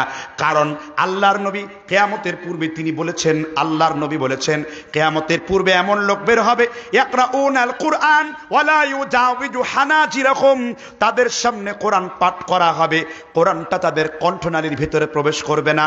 আল্লাহর নবী তারপর বলেছেন ওয়া ইয়ামরুকুনা মিনাদ দীনি কামা ইয়ামরুকু সাহমু মিনার রামিয়া, তীরের ফলা থেকে ধনুক যেমন বের হয়ে যায়, আল্লাহর নবী মুহাম্মদ রাসূলুল্লাহ বলেছেন আল্লাহর আয়াতগুলো শুনলে এর থেকে তাড়াতাড়ি তারা বের হয়ে যায়। বুখারীর কিতাবুল ফিতান 6001 নম্বর হাদিস। এই জন্য আমলে বৈশিষ্ট্যও আপনাদের আহলে হাদিস হওয়া উচিত।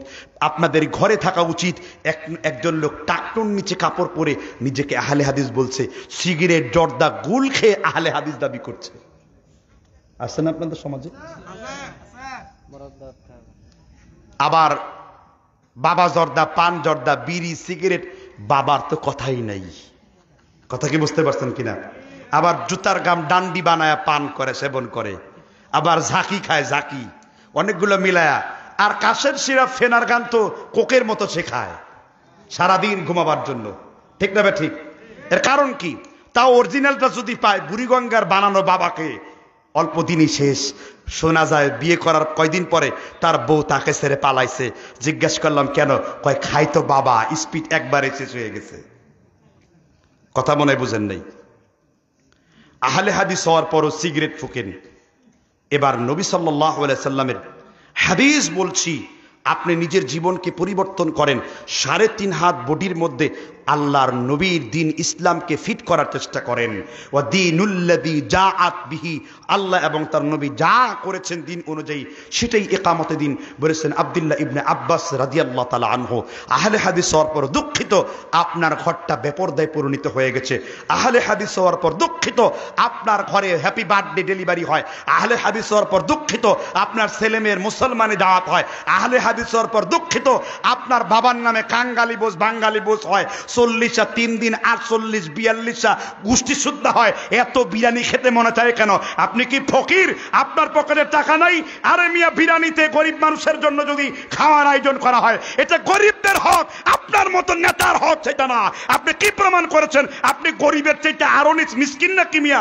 আপনি গরিবের হকে যে আপনি পোলাও কোরমা খেতে বসেছেন, এটা হারাম। কারণ গরিবের জন্য যা করবেন সওয়াবের উদ্দেশ্যে সবটা কি সাদাকা। সাদাকা খায় কারা? বড় লোকেরা। তা আপনার দেশের কি বড় লোক আছে না? চৌধুরী বড় লোক আছে, অমুক বড় লোক আছে। তো এরা আবার বসে কিভাবে?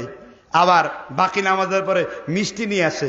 আমার ধমক শুনে ঢাকা বনশ্রী এলাকায় জুমার খুতবা দিলাম, মৌলভী সাহেব, মানে ওর তো মসজিদে কোনোদিন ঢুকে নাই, গরু ছাগল মাঝে মাঝে আসার খায়, এ তো মসজিদে কোনোদিন আসার খায় না। ঠিক না বে ঠিক? বললাম, পেশ ইমাম বললেন জি। কয় আমার মা মারা গেছে, মিষ্টি। এমন ফতোয়া দিলাম, বিশ্বাস করেন একজন লোকও সেই মিষ্টি খায় নাই। পরে গরিব লোক 20 কেজি মিষ্টি বাড়িতে নিয়ে গেছে। সুবহানাল্লাহ। আপনারা সাহস করে বলেন মসজিদের মিম্বারে, সমস্যা কি? জমিয়ত আহলে হাদিস বিদআতের বিরুদ্ধে কথা বলেছে, আহলে হাদিস আন্দোলন বিদআতের বিরুদ্ধে কথা বলেছে। তাই আমলগতভাবে বৈশিষ্ট্য হতে হবে, আহলে হাদিসের বৈশিষ্ট্যগুলো নিজের মধ্যে ফিট করতে হবে, না হলে দাবি করেই আহলে হাদিস হতে পারবেন। আসলে প্রকৃত আপনি আহলে ইবলিস, শয়তান। ঠিক না বে ঠিক? হুজুর আপনি কাকে উদ্দেশ্য করে বলেছেন? এই বক্তব্য শুনে যে এর বিরোধিতা করবে এই লোকটাই ইবলিস, শয়তান। কারণ আমি তো কোরআন হাদিস বলছি। আল্লাহ তাআলা কোরআনে বলেছেন সূরা কাফের, ওয়ালা তুতি' মান আগফালনা কলবাহু আন যিকরিনা। হে আল্লাহর নবী, যেই মানুষেরা নিজের নফসের গুলামি করে বেড়ায়, নিজের নফসকে আল্লাহর উপর গ্রহণ করে, আরো আইতা মানিত্তা খদা ইলাহু হাওয়া, যেই লোকেরা নাকি নিজের নফসকে নফসের গুলামি করে, খবরদার ওই লোকের অনুসরণ করো না যারা তার হাওয়াকে, যারা তার প্রবৃত্তিকে অনুসরণ করে চলে। আজকের আওয়াজ লাগবার সাথে সাথে পারিবারিকভাবে তাদেরকে সালাফি মানহাজটা বুঝবার তৌফিক দান করেন। আজকের এই বক্তব্য শোনার পরে আপনি নামাজে যেমন সহিহ হাদিসকে বুঝেছেন, পর্দায় সহিহ হাদিসকে বুঝবেন, যাকাতে সহিহ হাদিসকে বুঝবেন, ইমানে সহিহ হাদিসকে বুঝবেন, দাওয়াতে সহিহ হাদিসকে বুঝবেন, বিয়েতে সহিহ হাদিসকে বুঝবেন। তার মানে হলো আপনার 24টি ঘন্টা আল্লাহ এবং তার নবীর তরিকা অনুযায়ী যিনি চলবে তার নাম হলো আহলে হাদিস।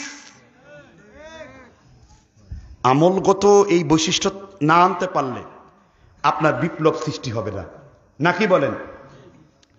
এবার আমি 3টি পয়েন্টে কথা বলার পরে আমি চতুর্থ একটি পয়েন্ট সামনে নিয়ে আসব।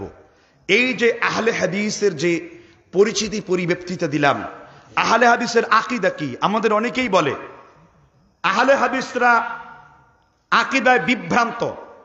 একটু নামটা খুলেই বলি, আপনাদের নারায়ণগঞ্জের এক আলেম রয়েছেন ডাক্তার এনায়েতুল্লাহ আব্বাসী, তাই না? তিনি হলেন কাফের গ্রুপ অফ ইন্ডাস্ট্রির প্রেসিডেন্ট। তার চোখে কাফের চশমা পরানো আছে, ডান দিকেও কাফের, বায়ে কাফের, সামনে কাফের, পেছনে কাফের। মরে গেছে, দুব্বা গাছ বের হয়ে গরু খাইছে, দুব্বা গাছ কাফের, কবরও কাফের, গরু যে খাইছে ওই বেটাও কাফের। মানে কাফের কোনো শেষ নাই। আর নবীজি বলেছেন মান দাআ রাজুলান বিল কুফর, কেউ যদি বিনা কারণে কাউকে কাফের বলে ডাকে, ওয়ালাইসা কাযালিক, তার মধ্যে কাফের কুফরি নাই, তাহলে ওই ব্যক্তি নিজে কাফের হয়ে যাবে। কথা মনে হয় বুঝেন নাই? কিন্তু এই লোকগুলো আমাদের বিভ্রান্ত দিচ্ছে। আবার অনেকে প্রশ্ন তুলে, আপনারা যে আহলে হাদিস দাবি করেন, কই আপনারা তো জাতীয় কোনো ইস্যুতে কথা বলেন না। কে বলছে? ছবি মূর্তির বিরুদ্ধে আমরা সব থেকে বেশি লেখা লিখেছি, ঠিক না ঠিক? তাবিজের বিরুদ্ধে আমরা সব থেকে প্রতিবাদ করেছি, ঠিক না ঠিক? কোরআনের পবিত্রতার জন্য আমরা সবে বেশি আলোচনা করেছি, ঠিক না ঠিক? তবে আমরা চরমপন্থা অবলম্বন করি নাই। রাস্তা দিয়ে হোমিওপ্যাথি ডাক্তার গেছে, তাকে খুপায়া বলছি, শহীদ করে দিছি, এইরকম বিভ্রান্তকর কোন তথ্য আমরা দেই নাই। আমরা কাফেরকে কাফের বলি, মুসলমানকে মুসলমান বলি। আমার আল্লাহ আমাদের শিখিয়েছেন মান কতালা নাফসান বিগাইরি নাফসিন আও ফাসাদিন ফিল আরদ, কেউ যদি বিনা কারণে জমিনে কোনো মানুষকে হত্যা করলো, সেজন্য গোটা পৃথিবীকে হত্যা করলো। আমাদের বিভিন্ন দাওয়াতে আপনারা বলেন আমাদের কোনো কল্যাণ হয় নাই। আমাদের তৈরি করা সন্তান হলো, আমাদের তৈরি করা সম্পত্তি হলো ডক্টর জাকির নায়েক, যার দলিল ভিত্তিক আলোচনায় লক্ষ কোটি হিন্দু ইসলাম গ্রহণ করে ফেলেছে। আমাদের বৈশিষ্ট্যই হলো আমরা দলিল দিয়ে কথা বলি। ওয়াল্লাযীনা ইয়াতাআহাদুনা মাযাহিবার রাসূল, আর কেউ ঝগড়া করতে আসলে ওয়ায়ুযুব্বুনা আনিল ইলমি, আমরা জ্ঞান দিয়ে জাহিলিয়াতের মোকাবেলা করি, শক্তি দিয়ে জাহিলিয়াতের মোকাবেলা করি না। দলিলের মার যে কত শক্ত, দলিল যে কত মজবুত, দলিলের ইবারতের গুরুত্ব যে কত, দলিল দিয়ে কথা বলা যে কত ফল, আজকে বাংলাদেশে নয় শুধু সারা পৃথিবীতেই বিভিন্ন জায়গাতেই এই অলিতে গলিতে আজকে সহিহ হাদিসের দাওয়াত পৌঁছে গেছে।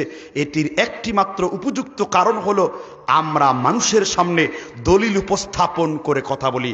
সুতরাং আমাদের বিরুদ্ধে এই আনিত অভিযোগ ডাহা মিথ্যা কথা ছাড়া কোনো কিছুই না।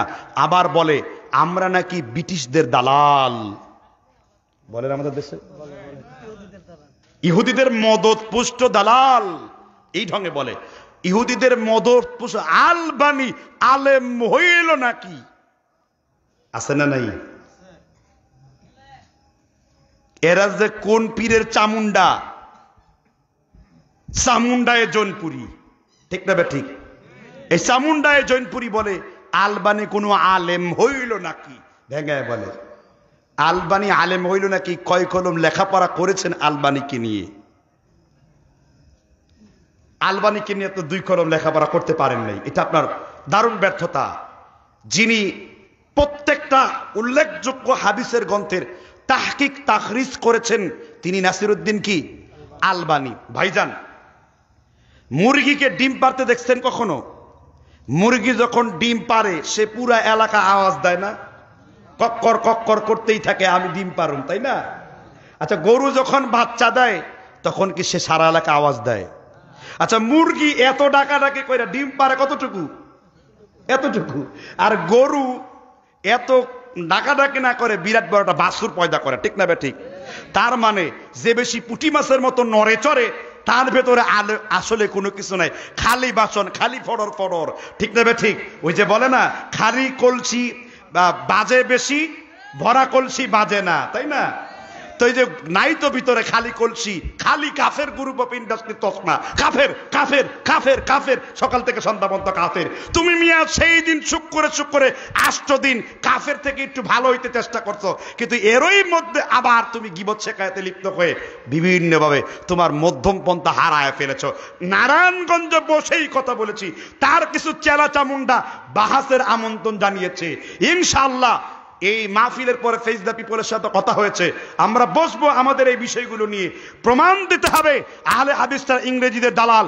আমি নিজের চোখে দেখেছি, আমি হানাফি ঘরে জন্মগ্রহণ করেও, হানাফি মাদ্রাসায় পড়েও, আমার বাবা হানাফি আলেম ছিলেন, তার বাবা হানাফি আলেম ছিলেন, তার বাবা হানাফি আলেম ছিলেন, আমার দাদার উল্লেখযোগ্য যারা ভাই ছিলেন তারাও প্রসিদ্ধ হানাফি আলেম ছিলেন। কই আমরা এত কিছু দেখার পরও এমনও আহলে হাদিস মাদ্রাসা মসজিদ আমরা দেখছি বলতে 700-800 বছর আগে থেকে তৈরি, ঠিক না ঠিক? কই হুজুর আপনি আহলে হাদিসের দালালি করেন। ভাই আমি সুবহানেরও আহলে হাদিসের দলভুক্ত নই, আমি জমিয়ত আহলে হাদিসের দলভুক্ত নই, আমি আহলে হাদিস আন্দোলনের দলভুক্ত নই, আবার আমি সবার দলভুক্ত। আমার স্লোগান হলো সুন্দর, দল যার যার, সালাফি মানহাজটা সবার, ঠিক না ঠিক? আপনার আমি সবাইকে সমভাবে ভালোবাসতে চাই। যারা আকীদায় বিশুদ্ধ আছে তাই আসুন আমরা নিজেরা নিজেদের অন্তর্দ্বন্দ্ব ভুলে গিয়ে শিরক এবং বিদআতের বিরুদ্ধে ঐক্যমঞ্চ হই। যদিও এটা কঠিন, এটা কখনোই মানে সঠিকতা নাই। এই জন্য আমরা বলবো আপনার অন্যর দিকে তাকাবার দরকার নাই, আপনারা নিজেকে নিজেদের পরিবর্তন করার চেষ্টা করুন। এই সোনারগাঁ হলো সর্বপ্রথম বুখারী শরীফ যিনি পড়িয়েছেন বাংলাদেশে, নাম কি? আবু তাওয়ামা শরীফুদ্দিন না? কোন দেশের লোক? কোন কোন এলাকার বাসিন্দা? সোনারগাঁয়ের বাসিন্দা। আবু তাওয়ামারে চিনল না, 12 বইয়ার ইসাখারা চিনল না, চিনল খালি মাজার আর পীর আর ফকির রে, খাজা বাবারে, তাই না? এটা দুঃখের বিষয়।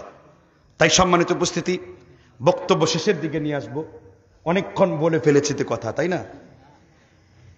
না মানে আরো চলানো যায়, কিন্তু কটা বাজে? 11:32। আপনারা যদি চান তো আমি কথা বলবো, আর না হলে বলবো না। কি বলবো কথা? আপনাদের খুব বিরক্ত লাগতেছে? জি, আমি কিছু আহলে হাদিসের আপত্তির খণ্ডন দিচ্ছি। তারপরে আহলে হাদিসদের আরো কিছু অভিযোগ করে। আমার উস্তাদরা বলতো, যখন আমি আহলে হাদিস হয়ে গেলাম, আমি বললাম হুজুর আহলে হাদিস হলে পাপ কি? তারা বলল তোমার দলের লোকেরা দাঁড়িয়ে দাঁড়িয়ে প্রস্রাব করে, বুখারীতে আছে দাঁড়িয়ে প্রস্রাব করা জায়েজ, আল্লাহর নবী দাঁড়ায়া প্রস্রাব করেছেন, এই জন্য আহলে হাদিসরা দাঁড়ায়া প্রস্রাব করার ফতোয়া দেয়। ভাই আপনারা কেউ দাঁড়ায়া প্রস্রাব করেন? আমি বলি যেই ব্যক্তি নির্দিষ্ট কোনো মাযহাব মানে হাদিস নিয়ে কথা বলার ক্ষমতা তার নাই। কারণ কি? তাদের বড় হুজুর আল্লামা তাকি উসমানী, নাম শুনছেন তো? বই লিখেছেন মাযহাব আওয়ার তাকলিদ, 39 নম্বর পৃষ্ঠায় উর্দুতে লিখেছেন, যদি ইমামে আজম আবু হানিফার কোনো কথা যদি আমার নবীর হাদিসের সাথে সাংঘর্ষিক দেখতে পাও, তাহলে তোমরা আল্লাহর নবীর কথাকে দিয়ালের বাইরে ছুঁড়ে মারো আর আবু হানিফার কথাকে আকড়ায়া ধরো, এই উম্মতের বিশাল বড় ঐক্যের স্বার্থে। আর ইমামে আবু হানিফা বলেন উল্টা কথা, হে ইমাম ইউসুফ, হে ইমাম জোফার, আমি যদি কোনো কথা বলি কোরআনেও নাই হাদিসেও নাই, দার মুহুজিদারুন, আমার কথাকে দেয়ালের বাইরে নিক্ষেপ করে দাও। ইদা সহাল হাদিসু ফাহুয়া মাযহাবি, আমি আবু হানিফা বলছি আমার নবীর হাদিস যদি পাও তাহলে এটাই আমি আবু হানিফার মাযহাব। একটু জুড়ে বলেন সুবহানাল্লাহ। আবু হানিফা আরো চমৎকার করে বলেছেন, আবু হানিফা বলেছেন আমার নিকট কিয়াস করে কথা বলার চাইতে, কিয়াস করে মাসআলা ইস্তেদলাল করার চাইতে একটা দুর্বল হাদিস মানা ভালো।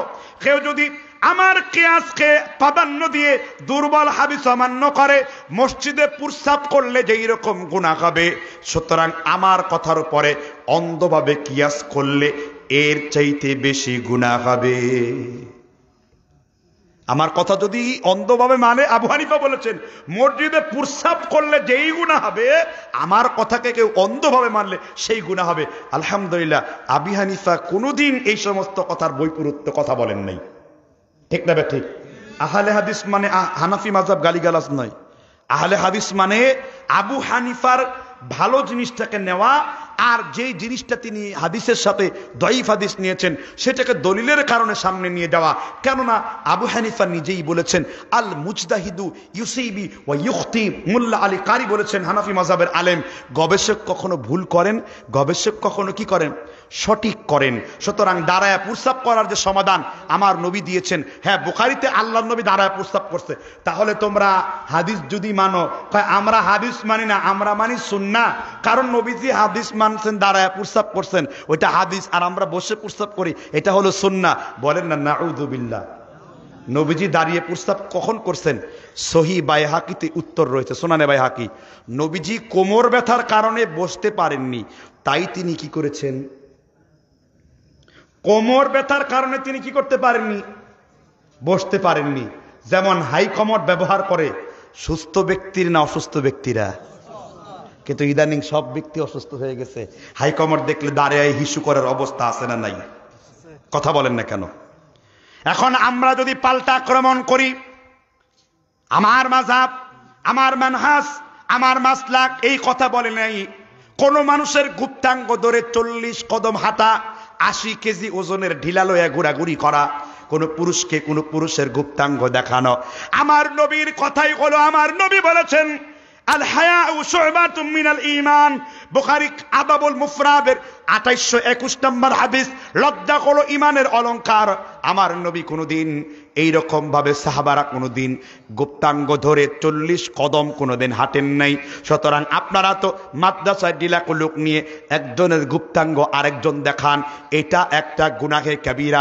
আমি বলিনি, ইমাম জাফর আত-তাহাবী শারহে মাআনিল মুআত্তাসিরের মধ্যে হাদিস এনেছেন, এবং আকীদার কিতাবে তিনি তার আকীদাতুত তাহাবীর মধ্যে লিখেছেন, একজন মানুষের গুপ্তাঙ্গ, পুরুষের গুপ্তাঙ্গ আরেকজন পুরুষ দেখা কাবীরা গুনার অন্তর্ভুক্ত। সুতরাং আপনারা পবিত্রতার নামে বাড়াবাড়ি করেন, ঠিক না বে ঠিক? কথা হলে তো আমাদের 6 ফুটা 9 ফুটা পড়ে যায়, কি করব? আমার নবী 6 ফুটা 9 ফুটার সমাধান দিয়েছেন। ওযু করে আল্লাহর নবীর সুন্নত হলো ওযুর শেষে 3 ফুটা পানি আপনার গুপ্তাঙ্গ বরাবর ছিটা মারবেন, আর মনে মনে বলবেন, শয়তান তুমি নামাজের মধ্যে ওয়াসওয়াসা দিয়ে তোমার পানি গুপ্তাঙ্গ দিয়ে বের হওয়ার পূর্বেই আমি আল্লাহর পানি দিয়ে তোমার পানিকে দমন করে দিলাম। সুবহানাল্লাহ বলবেন না? কই হুজুর এটা নতুন শুনলাম, ওযু করার পরে গুপ্তাঙ্গ বরাবর 3 বার পানি ছিটা দেওয়া কি? 3 জগ 3 মগ 3 কলস না, কিন্তু আবার 3 ছিটা দেওয়া, এরকম নিয়ে সামান্য একটু ছিটা দেওয়া। তাহলে কাদেরকে নিয়ে তোমরা বিষেধাগার করো? আবার তারা আপত্তি তুলে আমাদের কিছু নামাজের মাসআলার জন্য, যে তোমরা আমাদের মেয়েরা কেন সেজদার মধ্যে এরকম মানে আটসাট হয়ে বসে জানো? কারণ জমিনের সাথে মেয়েদের লজ্জাস্থানের মোবাইলের মতো একটা যোগাযোগ হয়, এই জন্যই আমরা আটোসাটো হয়ে সেজদা করি। আচ্ছা, যাদের চরিত্র এরকম একটা নিচু জায়গাকে নিয়ে ভালো কিছু আশা করা যায়? আর আমার নবী বলেছেন, সাল্লু কামা রাআইতুমুনি উসল্লি, তোমরা আমার নবীরে যেইভাবে নামাজ আদায় করতে দেখেছো ওইভাবে করো। নারী আর পুরুষ একই ব্যক্তি, ঠিক না? ঠিক। হ্যাঁ, আমার নবী যদি 6 মাস পুরুষ থাকতেন আর 6 মাস মহিলা থাকতেন, মহিলারা বলতো নবীজি 6 মাস এখানে হাত বাঁধছেন আর পুরুষদের 6 মাস এখানে হাত বাঁধছেন, তাই মহিলারা এখানে বাঁধি, পুরুষ এখানে বাঁধি। নবীজি কি 6 মাস পুরুষ ছিলেন নাকি সবসময় পুরুষ ছিলেন? আর আমার আল্লাহ বলছেন, কুল ইয়া আইয়ুহান নাস ইন্নী রাসূলুল্লাহ ইলাইকুম জামিআ, আমি প্রত্যেক নারী এবং পুরুষের জন্য আমার রাসূলকে নবী হিসেবে তোমার জন্য নির্ধারণ করে দিলাম। বাড়িতে যে সুবহানাল্লাহ বোর সামনে বললেন। তাহলে এই যে নবী যে সবসময় পুরুষ ছিলেন, তার মানে নারী আর পুরুষ কি সমান? কয় যুক্তি দিয়েন না, দলিল দেন। দলিল হলো উম্মে দারদা রাদিয়াল্লাহু আনহা বিখ্যাত আলেমা ছিলেন। তিনি আল্লাহর নবীর মতোই তিনি রুকু করতেন। তাহলে তিনি সেজদা কার মতো করতেন? তাহলে তিনি দাঁড়াতেন কার মতো? আল্লাহর নবীর মতন। সুতরাং এই যে কথাগুলো বলা, এখন এই যে নামাজ নিয়ে এই ধরনের চিন্তা করা, রাসূল বলেছেন কিয়ামতের পূর্বে কিছু লোক বের হবে যারা বানরের মতো বসবে, যারা কুকুরের মতো সেজদা করবে, আর বানরের মতো এদিক ওদিক করবে। আপনাদের মসজিদে ঢুকলে 2 রাকাত নামাজের অবস্থা দেখছেন? সুবহানাকা আল্লাহুম্মার ফাঁকে ফাতিহা শেষ। কয় সুবহানাকা আল্লাহুম্মা পড়ছো কখন? কয় ফাতিহার মাঝখানে এটা ভরে দিয়েছি। আমিন কইছে কখন? কয় রুকু সেজদা করে শেষ করে দিয়েছি। ঠিক না ঠিক? এই যে দেখেন অবস্থাটা, আমাদের তহমত দেয়। তাদের 2 রাকাত নামাজ শেষ করতে কয় মিনিট লাগে? 1-1.5-2 মিনিট। আর নামাজটা পরে কোন সময়? সূর্য নিবু নিবু আর সূর্য উঠু উঠু। একদিকে উঠু উঠু আর একদিকে নিবু নিবু। দেখছেন তো অবস্থা? আর আমার নবী বলেছেন বুখারীতে, কিয়ামতের পূর্বে একটা দল বের হবে, সূর্য ডুবু ডুবু অবস্থাতে নামাজ পড়বে। তিলকা সলাতিল মুনাফিকিন, এগুলো মুনাফিকদের নামাজের নিদর্শন। আমরা এই কথা বলছি না খবরদার যে আমরা মুনাফিক হয়ে গেছি। আমরা বলছি বাড়াবাড়ি আপনারা করেন 10 গুণ, আমাদের 10-এর 1 বাদ দিয়ে দেন, থাকে 0 গুণ। আমাদের কোনো বাড়াবাড়ি নেই, কারণ আমরা নবীজির হাদিস অনুযায়ী আমল করি। কাজেই বুখারী শরীফে দাঁড়ায় প্রস্তাব করছে, ওই হাদিস নিয়ে নাক গলাবার ক্ষমতা আপনাদের নাই। কথা কি বুঝতে পারছেন কিনা? হ্যাঁ, মানুষ হানাফিরা আহলে হাদিস হয় একটা মাসআলায়। কোন জায়গায় জানেন? একটু খুলে বলি, রাগ করতেছেন? এক মাদ্রাসার শিক্ষিকা, বড় আলেমা, নাম বলবো না, আমানত, আল্লাহর কসম বলে ওয়াদা করেছি, সেও আলেমা, তার স্বামীও বিশাল বড় মুহাদ্দিস, হানাফি মুহাদ্দিস, নাম বললে চাকরি থাকবে না, যেহেতু ওয়াদা করেছি আল্লাহর কাছে। রাগের মাথায় হানাফি স্বামী, হানাফি স্ত্রীও মুফতি, মহিলাদের ইফতার কিতাব পড়ায়, তার যোগ্যতা আছে না নাই? তিনি ভুল কইরা বইলা ফেলাইছেন, এই কাম করলে তুমি তো তালাক, রাগের মাথায়। এখন হানাফি মাযহাবের ফতোয়া হলো, কেউ যদি একবার শব্দ উচ্চারণ করেও তলাক বলে 3 তালাক পতিত হয়। আর যদি তলাক শব্দটা উল্লেখ করে দেয় 1 তালাক 2 তালাক, তাহলে 2 তালাক বা 1 তালাক পতিত হয়। কথা বনাই বুঝেন নাই? তো এখন তো হানাফি মাযহাব অনুযায়ী বউ কি তালাক। ফতোয়ায় আলমগিরি খুলছে তালাক, ফতোয়ায় স্বামী খুলছে তালাক, আর উনি তো ফতোয়ায় স্ত্রী, সুতরাং তিনি স্বামী তো খুলবেন। ফতোয়ায় স্বামী স্ত্রী সব যখন তালাক হয়ে গেল, এখন তো আর উপায় নাই। আমার নাম্বার ইন্টারনেটে দেওয়া ছিল, তারও তকদির ভালো, ফোন দিয়েছে আর আমি রিসিভ করেছি, শায়েখ এখন উপায় কি? আমি কই উপায় তো আর হানাফি মাযহাবে নাই। কেন? হানাফি মাযহাব তো তালাক। উপায় হলো একটাই, আপনি অন্য জায়গায় বিয়ে করবেন, ওই স্বামী যদি আপনাকে ইচ্ছাকৃতভাবে ছাড়ে, তো আপনি তখন আপনার স্বামীকে বিয়ে করতে পারবেন। আরে হেদায়া কিতাবের আজব এক ফতোয়া আছে, আজব কিয়া কিতাব কি গজব কিয়া ফতোয়া। হয় আজবি কিতাবের গজবি ফতোয়া হলো, যদি কেউ হিল্লা বিবাহ করিয়া লয় তাহলে মাখরু হইবে। মাখরু ছোট জিনিস, মাখরু মানে অপছন্দনীয়। মাসালা শক্তিশালী না হালকা? আরে ওই কিতাবে তো আরো লেখা আছে, কোন রাজা, কোন প্রভাবশালী ব্যক্তি যদি কোন অল্প বয়স্ক মেয়েদের সাথে অপকর্ম করে, ফালাতা হাদ্দালাহু, তারা শাস্তি দেওয়া যাবে না, কারণ ওই লোকটা তো মাস্তান প্রকৃতির, পরে সে ও নিজেই তোমার শাস্তি দেবে। এই হলো তাদের কিতাবের ফতোয়ার অবস্থা। কথা বুঝতে পারছেন কিনা? আর আমাদের তো কোনো ফতোয়ার কিতাবই নেই, রাসূলের সব হাদিস দিয়ে আমাদের ফতোয়ার কিতাব, তাই না? তা আমাদের কলম ধরে তখন বলল শায়েখ উপায় কি? পেরেশানি হয়ে গেলাম, হানাফি মাযহাবের কিতাবগুলো পড়ে পড়ে শেষ করে ফেললাম, সব জায়গায় লেখা আছে তালাক, বলেন কোন উপায় আছে নাকি?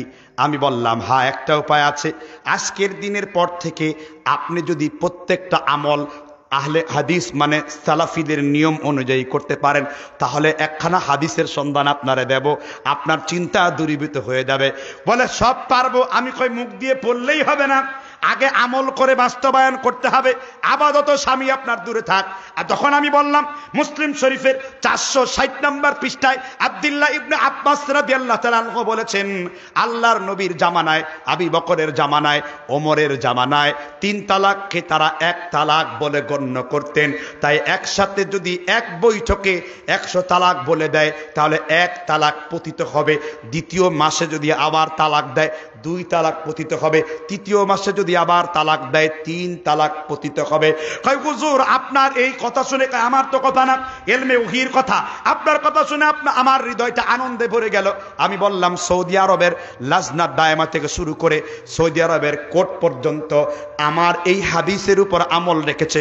এমনকি বাংলাদেশের সংবিধান পর্যন্ত তালাকের ক্ষেত্রে আহলে হাদিসের নিয়মকে মেনেই তারা তালাকের আইন বাংলাদেশে প্রণয়ন করেছে।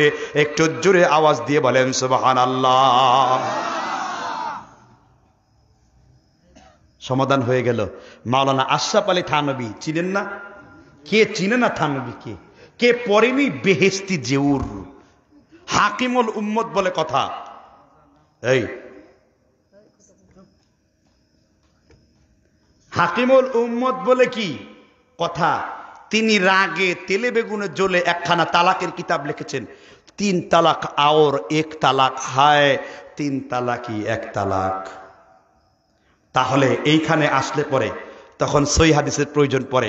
আজও পর্যন্ত ওই আলেম এবং তার স্ত্রী আমাদের সহিহ হাদিসের উপর আমল করে এবং খুব কষ্ট করে হানাফি মাযহাবের কিতাবগুলো মাদ্রাসায় পড়াতে যায়, কিন্তু ভেতরে ভেতরে তারা সহিহ হাদিসের আমল করে।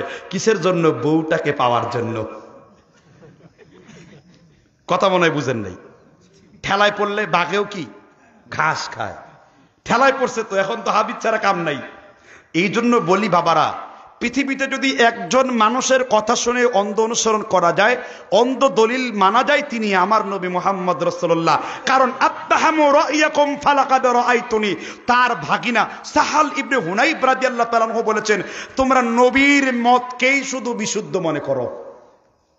মুসলিম শরীফের 1661 নম্বর হাদিস। কার মতকে বিশুদ্ধ মনে করো? নবীর মতকে বিশুদ্ধ মনে করো। আমার নবীকে মানা মানেই হলো নিরাপত্তা। ঠিক না ঠিক? এবার বলে হুজুর আপনাদের ইমাম আছে নাকি, আপনাদের মাযহাব আছে নাকি? আমি বললাম যেই আহলে হাদিসগণ মাযহাব মানে না, যেই আহলে হাদিসগণ ঈমান মানে না, আহলে হাদিসগণ তাকে বেঈমান বলে ফতোয়া দেয়। তাহলে আহলে হাদিসের ইমাম কি, আহলে হাদিসের মাযহাব কি? তোমাদের কিতাব তালিমুল ইসলামে আহলে হাদিসের মাযহাব বলে দেওয়া হয়েছে। মুসলমানোं को मذहब का नाम क्या है? জবাব এসেছে মুসলমানোं को मذहब का नाम ইসলাম है। মুসলমানদের মাযহাবের নাম হলো ইসলাম। আমার মাযহাবের নাম কি? তাহলে আমাদের ইমাম কে?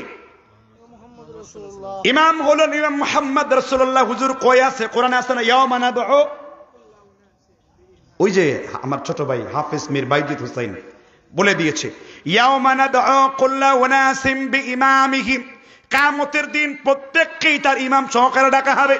সলিমউদ্দিন, কলিমউদ্দিন, ইট্টন পাটাতন, ইট্টাজুল কারি, শিলদারজুল বুখারী, ব্যাঙের ছাতার মতো গজনব হাইব্রিড মুফতির কাছে ফতোয়ার দরকার নেই। ইমাম ইবনে কাসির দামিশকি তিনি ফতোয়া দিয়েছেন। ইমাম ইবনে কাসিরের মধ্যে লিখেছেন, হাদা আকবরুল শারফিন, আহলে হাদিসের জন্য বড় মর্যাদা হলো ইমামুন নবী সাল্লাল্লাহু আলাইহি ওয়াসাল্লাম। আহলে হাদিসের ইমাম হলো মুহাম্মদ রাসূলুল্লাহ। আমাদের ইমাম কি? এই জন্য আমরা বুখারী পড়তে পারি, মুসলিম পড়তে পারি, তিরমিজি পড়তে পারি, তারাও পারে। তবে যদি তাদের মাযহাব হাদিসের বিরুদ্ধে চলে যায়, হাদিসকে অস্বীকার করে। দেখবেন আপনি যদি একজন আহলে হাদিসের সারাদিন বলে মাজারি মাজারি মাজারি, আহলে হাদিস কোনদিন খেপবে? কারণ তারা মাজার পূজা। আর যদি আপনি মাজারের বিরুদ্ধে ওয়াজ করেন, তাহলে সুন্নিরা একেবারে খেপে যায়। খেপে প্রমাণ করে আমরা আসলে খাঁটি মাজার পূজারী। ঠিক না ঠিক? আমাদের যদি সারাদিন বলে মাজারি মাজারি মাজারি, গায়ে লাগে। আর আপনি যদি 2-3 বার বলেন যে কবর পূজার বিরুদ্ধে ওয়াজ করেন, খালি গালি দেয়, খালি বকা দেয়। ঠিক না ঠিক? কারণ তারা মাজার পূজা করে। কুল্লু হিজব, কারণ কুল্লু শাইইন ইয়ারজি ইলাল আসলি, প্রত্যেক জিনিস তার মূলের দিকে ফিরে যায়, ঠিক না ঠিক? আমরাও মূলের দিকে ফিরে যাই। আমাদের মূল কোন জায়গায়? কোরআন আর হাদিস। আর তাদের মূল মাজার, তাদের মূল দরগা, তাদের মূল হলো পীর, ঠিক না ঠিক না ঠিক? আর আমাদের মূল হলো কোরআন হাদিস। আমরাও মূলের দিকে ফিরে যাই। আতিউল্লাহ ওয়া আতিউর রাসূল ওয়া উলিল আমরি মিনকুম, আল্লাহর অনুসরণ করো, নবীর অনুসরণ করো, জ্ঞানীদের ইমামের অনুসরণ করো, আবু হানিফার অনুসরণ করো, মালিকের অনুসরণ করো। যদি তাদের কথা কোরআন হাদিসের বাইরে চলে যায়, ফাইন তানাজা, ফিরে যাও, সমাধান যদি পেতে চাও কোথায়? কোরআনে। আর কোরআনে যদি না বুঝো, ফিরে যাও স্লোগানটা কত সুন্দর। আমরা বলছি না হানাফি মাযহাবে আমল করলে কেউ জাহান্নামে যাবে, আস্তাগফিরুল্লাহ। আমরা বলছি আমাদের নিয়ম, আমাদের নীতি, আমাদের পদ্ধতিগুলো আপনাদের থেকে সুন্দর সুদৃঢ়। আমাদের রাস্তার মধ্যে কোনো বেজাল নাই, আমাদের রাস্তাটা সিরাতে মুস্তাকিম। এই জন্য নবী আব্দুল্লাহকে ডেকে 4টা দাগ কাটলেন, 2টা বামে আর 2টা ডানে। নবীজি মাঝখানে হাত দিয়ে বলেন, আব্দুল্লাহ তুমি ডান দিকে কি বাঁকা দেখতে পাও? হ্যাঁ, ডানে 2টো দাগ আছে। বায়ে বাঁকা দেখতে পাও? হ্যাঁ, বামেও তো 2টো দাগ আছে। মাঝখানে কোনো দাগ দেখতে পাও? বলছে না রাসূল। রাসূল বলেন, হাদা সাবিলুল্লাহ, এটাই হলো আল্লাহর পথ। নবীজি সূরা আনআমের 153 নম্বর আয়াত পড়লেন, ওয়া আন্না হাদা সিরাতি মুস্তাকিমান ফাত্তাবিউ ওয়া লা তাত্তাবিউস সুবুলা।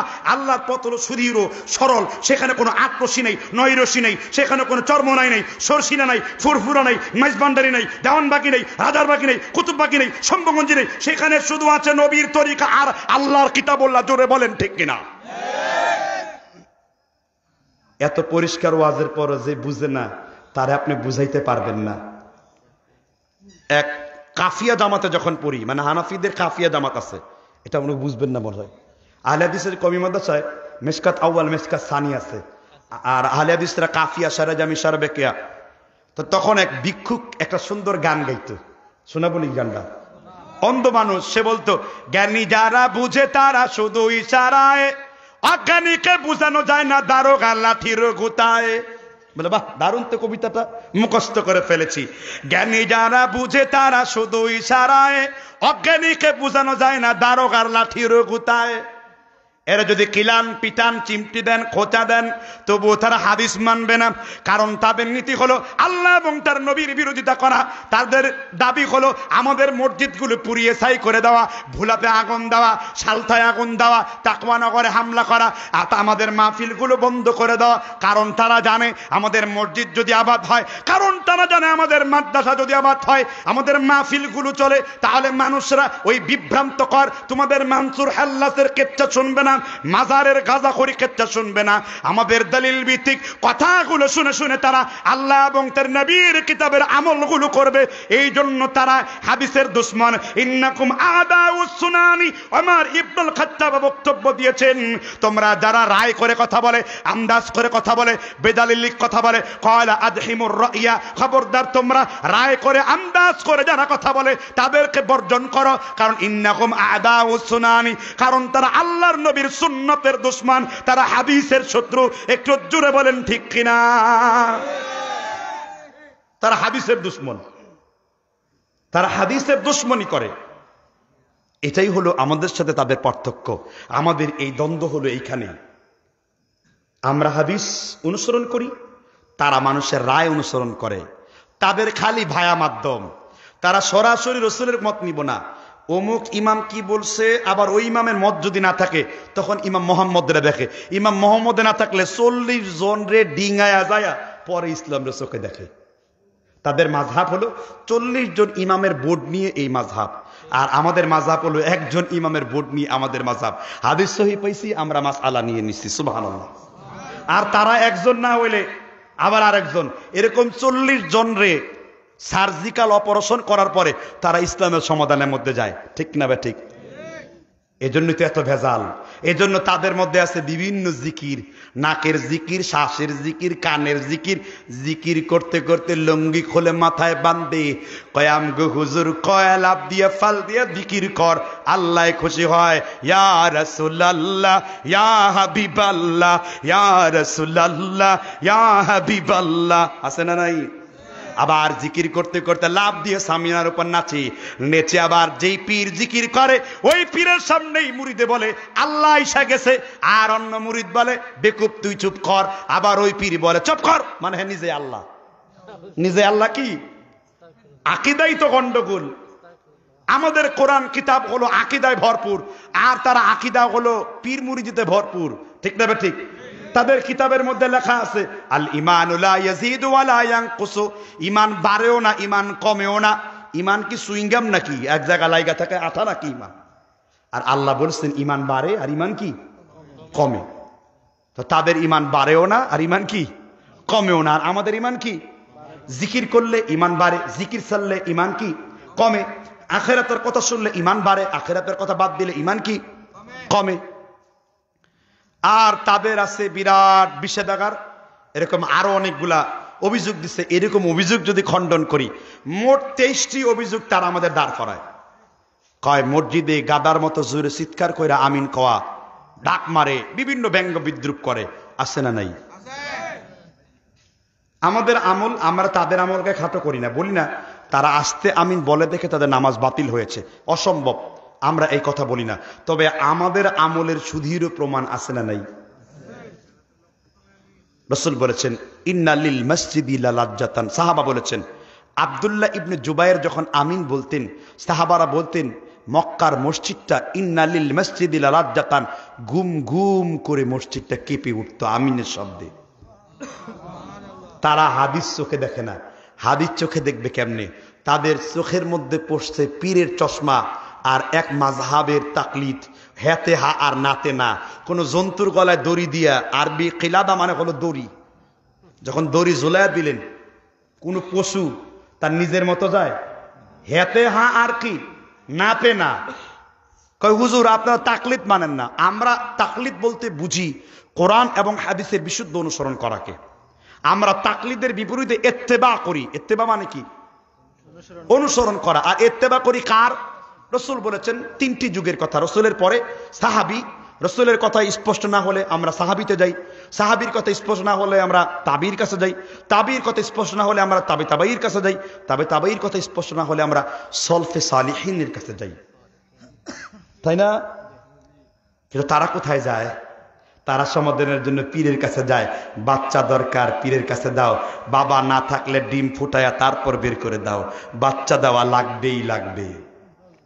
আর আমাদের লোকদেরকে যদি মেরেও ফেলেন তবু, অবশ্য কিছু কিছু এলাকায় এত খবিশ হয়েছে এরা আসলে বুঝে না তো, আদতেই, বুঝছেন, আদতেই মুশরিকদের মতো চলাফেরা করে, বুঝে না তো, আহলে হাদিসের নিয়ম নীতি তারা বুঝে না, এই জন্য সমস্যা। আমি কিন্তু কোনো পীরের নাম উল্লেখ করে কথা বলি নাই। যারা ভণ্ডামি করে তারা খেপে গেলে বুঝবেন এই অরিজিনাল ভণ্ডের দলের লোক। কালকে বাজারে যে সমালোচনা করবে বুঝবেন এই অরিজিনাল ভণ্ড, কারণ করে তো তার লেগে গেছে কলিজার মধ্যে, ঠিক না? আল্লাহ তাআলা বলেছেন যখনই তুমি হক কথা বলবে কিছু লোক এটাকে মানবে না, বাল জাআহুম বিল হক, যখনই সত্য তুলে ধরবে লিল হাক্কি কারিহুন, বেশিরভাগ লোক হককে অপছন্দ করবে। কার কথা? আল্লাহর কথা। ওয়া ইন তুতি আকসার মান ফিল আরদ ইউদিল্লুকা আন সাবিলিল্লাহ, সূরা আনআম 116 নম্বর আয়াত। নবী, আপনি যদি বেশিরভাগ লোকের কথা মেনে চলুন তাহলে বেশিরভাগ লোক তো আপনাকে আল্লাহর পথ থেকে বের করবে। এই জন্য কমের দলে এসেছি, বেশির দলে নেই, ঠিক না বে ঠিক? আমরা কমের দলে থাকতে চাই। কাজেই আজকে যে আলোচনাটা করলাম পুরাটাই হলো আহলে হাদিসের কিছু জবাব দিলাম, এর মধ্যে আবার দরবারি আহলে হাদিস, এর মধ্যে আবার কিছু বাতিল আহলে হাদিসকেও রদ করলাম এবং প্রকৃত আহলে হাদিস হওয়ার চেষ্টা করলাম। তবে আমি নিজেও এখনো প্রকৃত আহলে হাদিস হতে পারিনি, হওয়ার চেষ্টা করতেছি। হওয়ার কি? আহলে হাদিস দুই রকম ব্যক্তি, এক হলো আহলে হাদিস আলেম, যে ব্যক্তি হাদিসের সহিহ দঈফ বুঝে, আর হলো আহলে হাদিসের সাধারণ ব্যক্তি, যে ব্যক্তি আহলে হাদিসের আলেমদের কাছ থেকে সহিহ হাদিসের জ্ঞান নিয়ে তার অনুসরণ করে চলে, যেমন আপনাদের মতো সাধারণ ব্যক্তিবর্গ। কথা মনে হয় অপরিষ্কার রয়ে গেল। এবার আহলে হাদিসের উপর আপত্তিজনক আরেকটা বিরাট মারাত্মক অভিযোগ। তাদের অভিযোগ হলো আহলে হাদিসগণ তারা প্রায়ই বাড়াবাড়ি করে। ভাই, আমরা কোথাও বাড়াবাড়ি করি? আমাদেরকে এরা কাফের মনে করে, আমাদেরকে এরা কি মনে করে? কাফের মনে করে। বলে লা মাযহাবি, কেউ বলে ওয়াহাবি, কেউ বলে ইহুদি খ্রিস্টানের দালাল, কেউ বলে ইংরেজদের কাছ থেকে পেট্রোডলার আসে। ভাই, নিজের গাড়ি ইউজ করি, নিজেই জীবন যাপন করি, কষ্ট করে প্রোগ্রাম করার জন্য দূর থেকে দূরে যাই। জীবনে কেউ কোনোদিন একটা বান্ডিল দিল না ইহুদিদের থেকে। কথা বুঝতে পারছেন কিনা? তো এই যে কথাগুলো যে তারা বলে, যদি এর দলিল থাকতো তাহলে বলতাম এরকম। আসলে তো এর দলিল নেই। মূলত আমাদেরকে ইহুদিদের দালাল কে বলছিল জানেন? ইংরেজরা।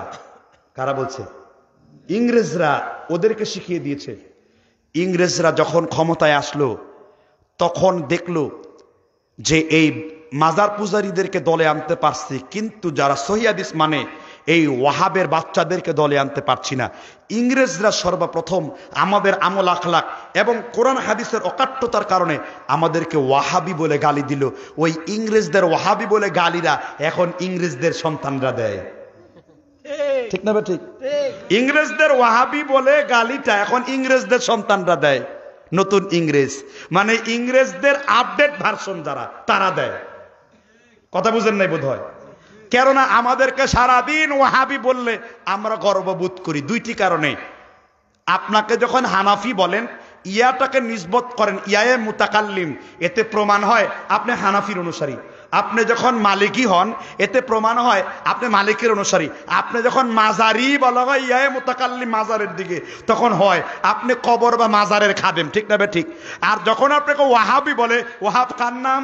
ইন্নাকা আনতাল, তাহলে ওয়াহাবি ইয়ায়ে মুতাকাল্লিম, ইয়াটা নিসবত ওয়ার দিকে। সুতরাং আমি ওয়াহাবি হয়ে গর্ববোধ করি, আমি তো আল্লাহর গোলাম। ঠিক না বে ঠিক?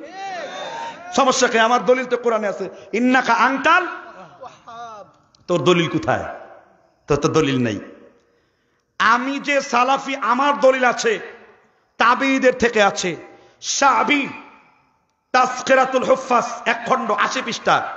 শাবি বলেছেন যে আমার কাছে যদি কখনো কোনো মত আসতো, লা ইস্তাকবালতু মিন আমরি মাস্তাদবারতু ইল্লা মা হাদাসতু আজমা বিমা আজমা আলাইহি আহলুল হাদিস। আর আমি যখন কোন আহলে হাদিস মানে সাহাবীদের কোন মত যদি আসতো, আমরা সেই মতকে অনুসরণ করে চলতাম। তাহলে এবার আপনারাই বুঝুন, আমরা তো প্রকৃত আহলে হাদিস হওয়ার দাওয়াত দিয়েছি। আপনি কি সেই আহলে হতে পেরেছেন? তাহলে অনেক লম্বা আলোচনা করলাম, তাই না? কয় ঘন্টা হয়ে গেছে? 2 ঘন্টার মতো। এবার বুঝেন, এবার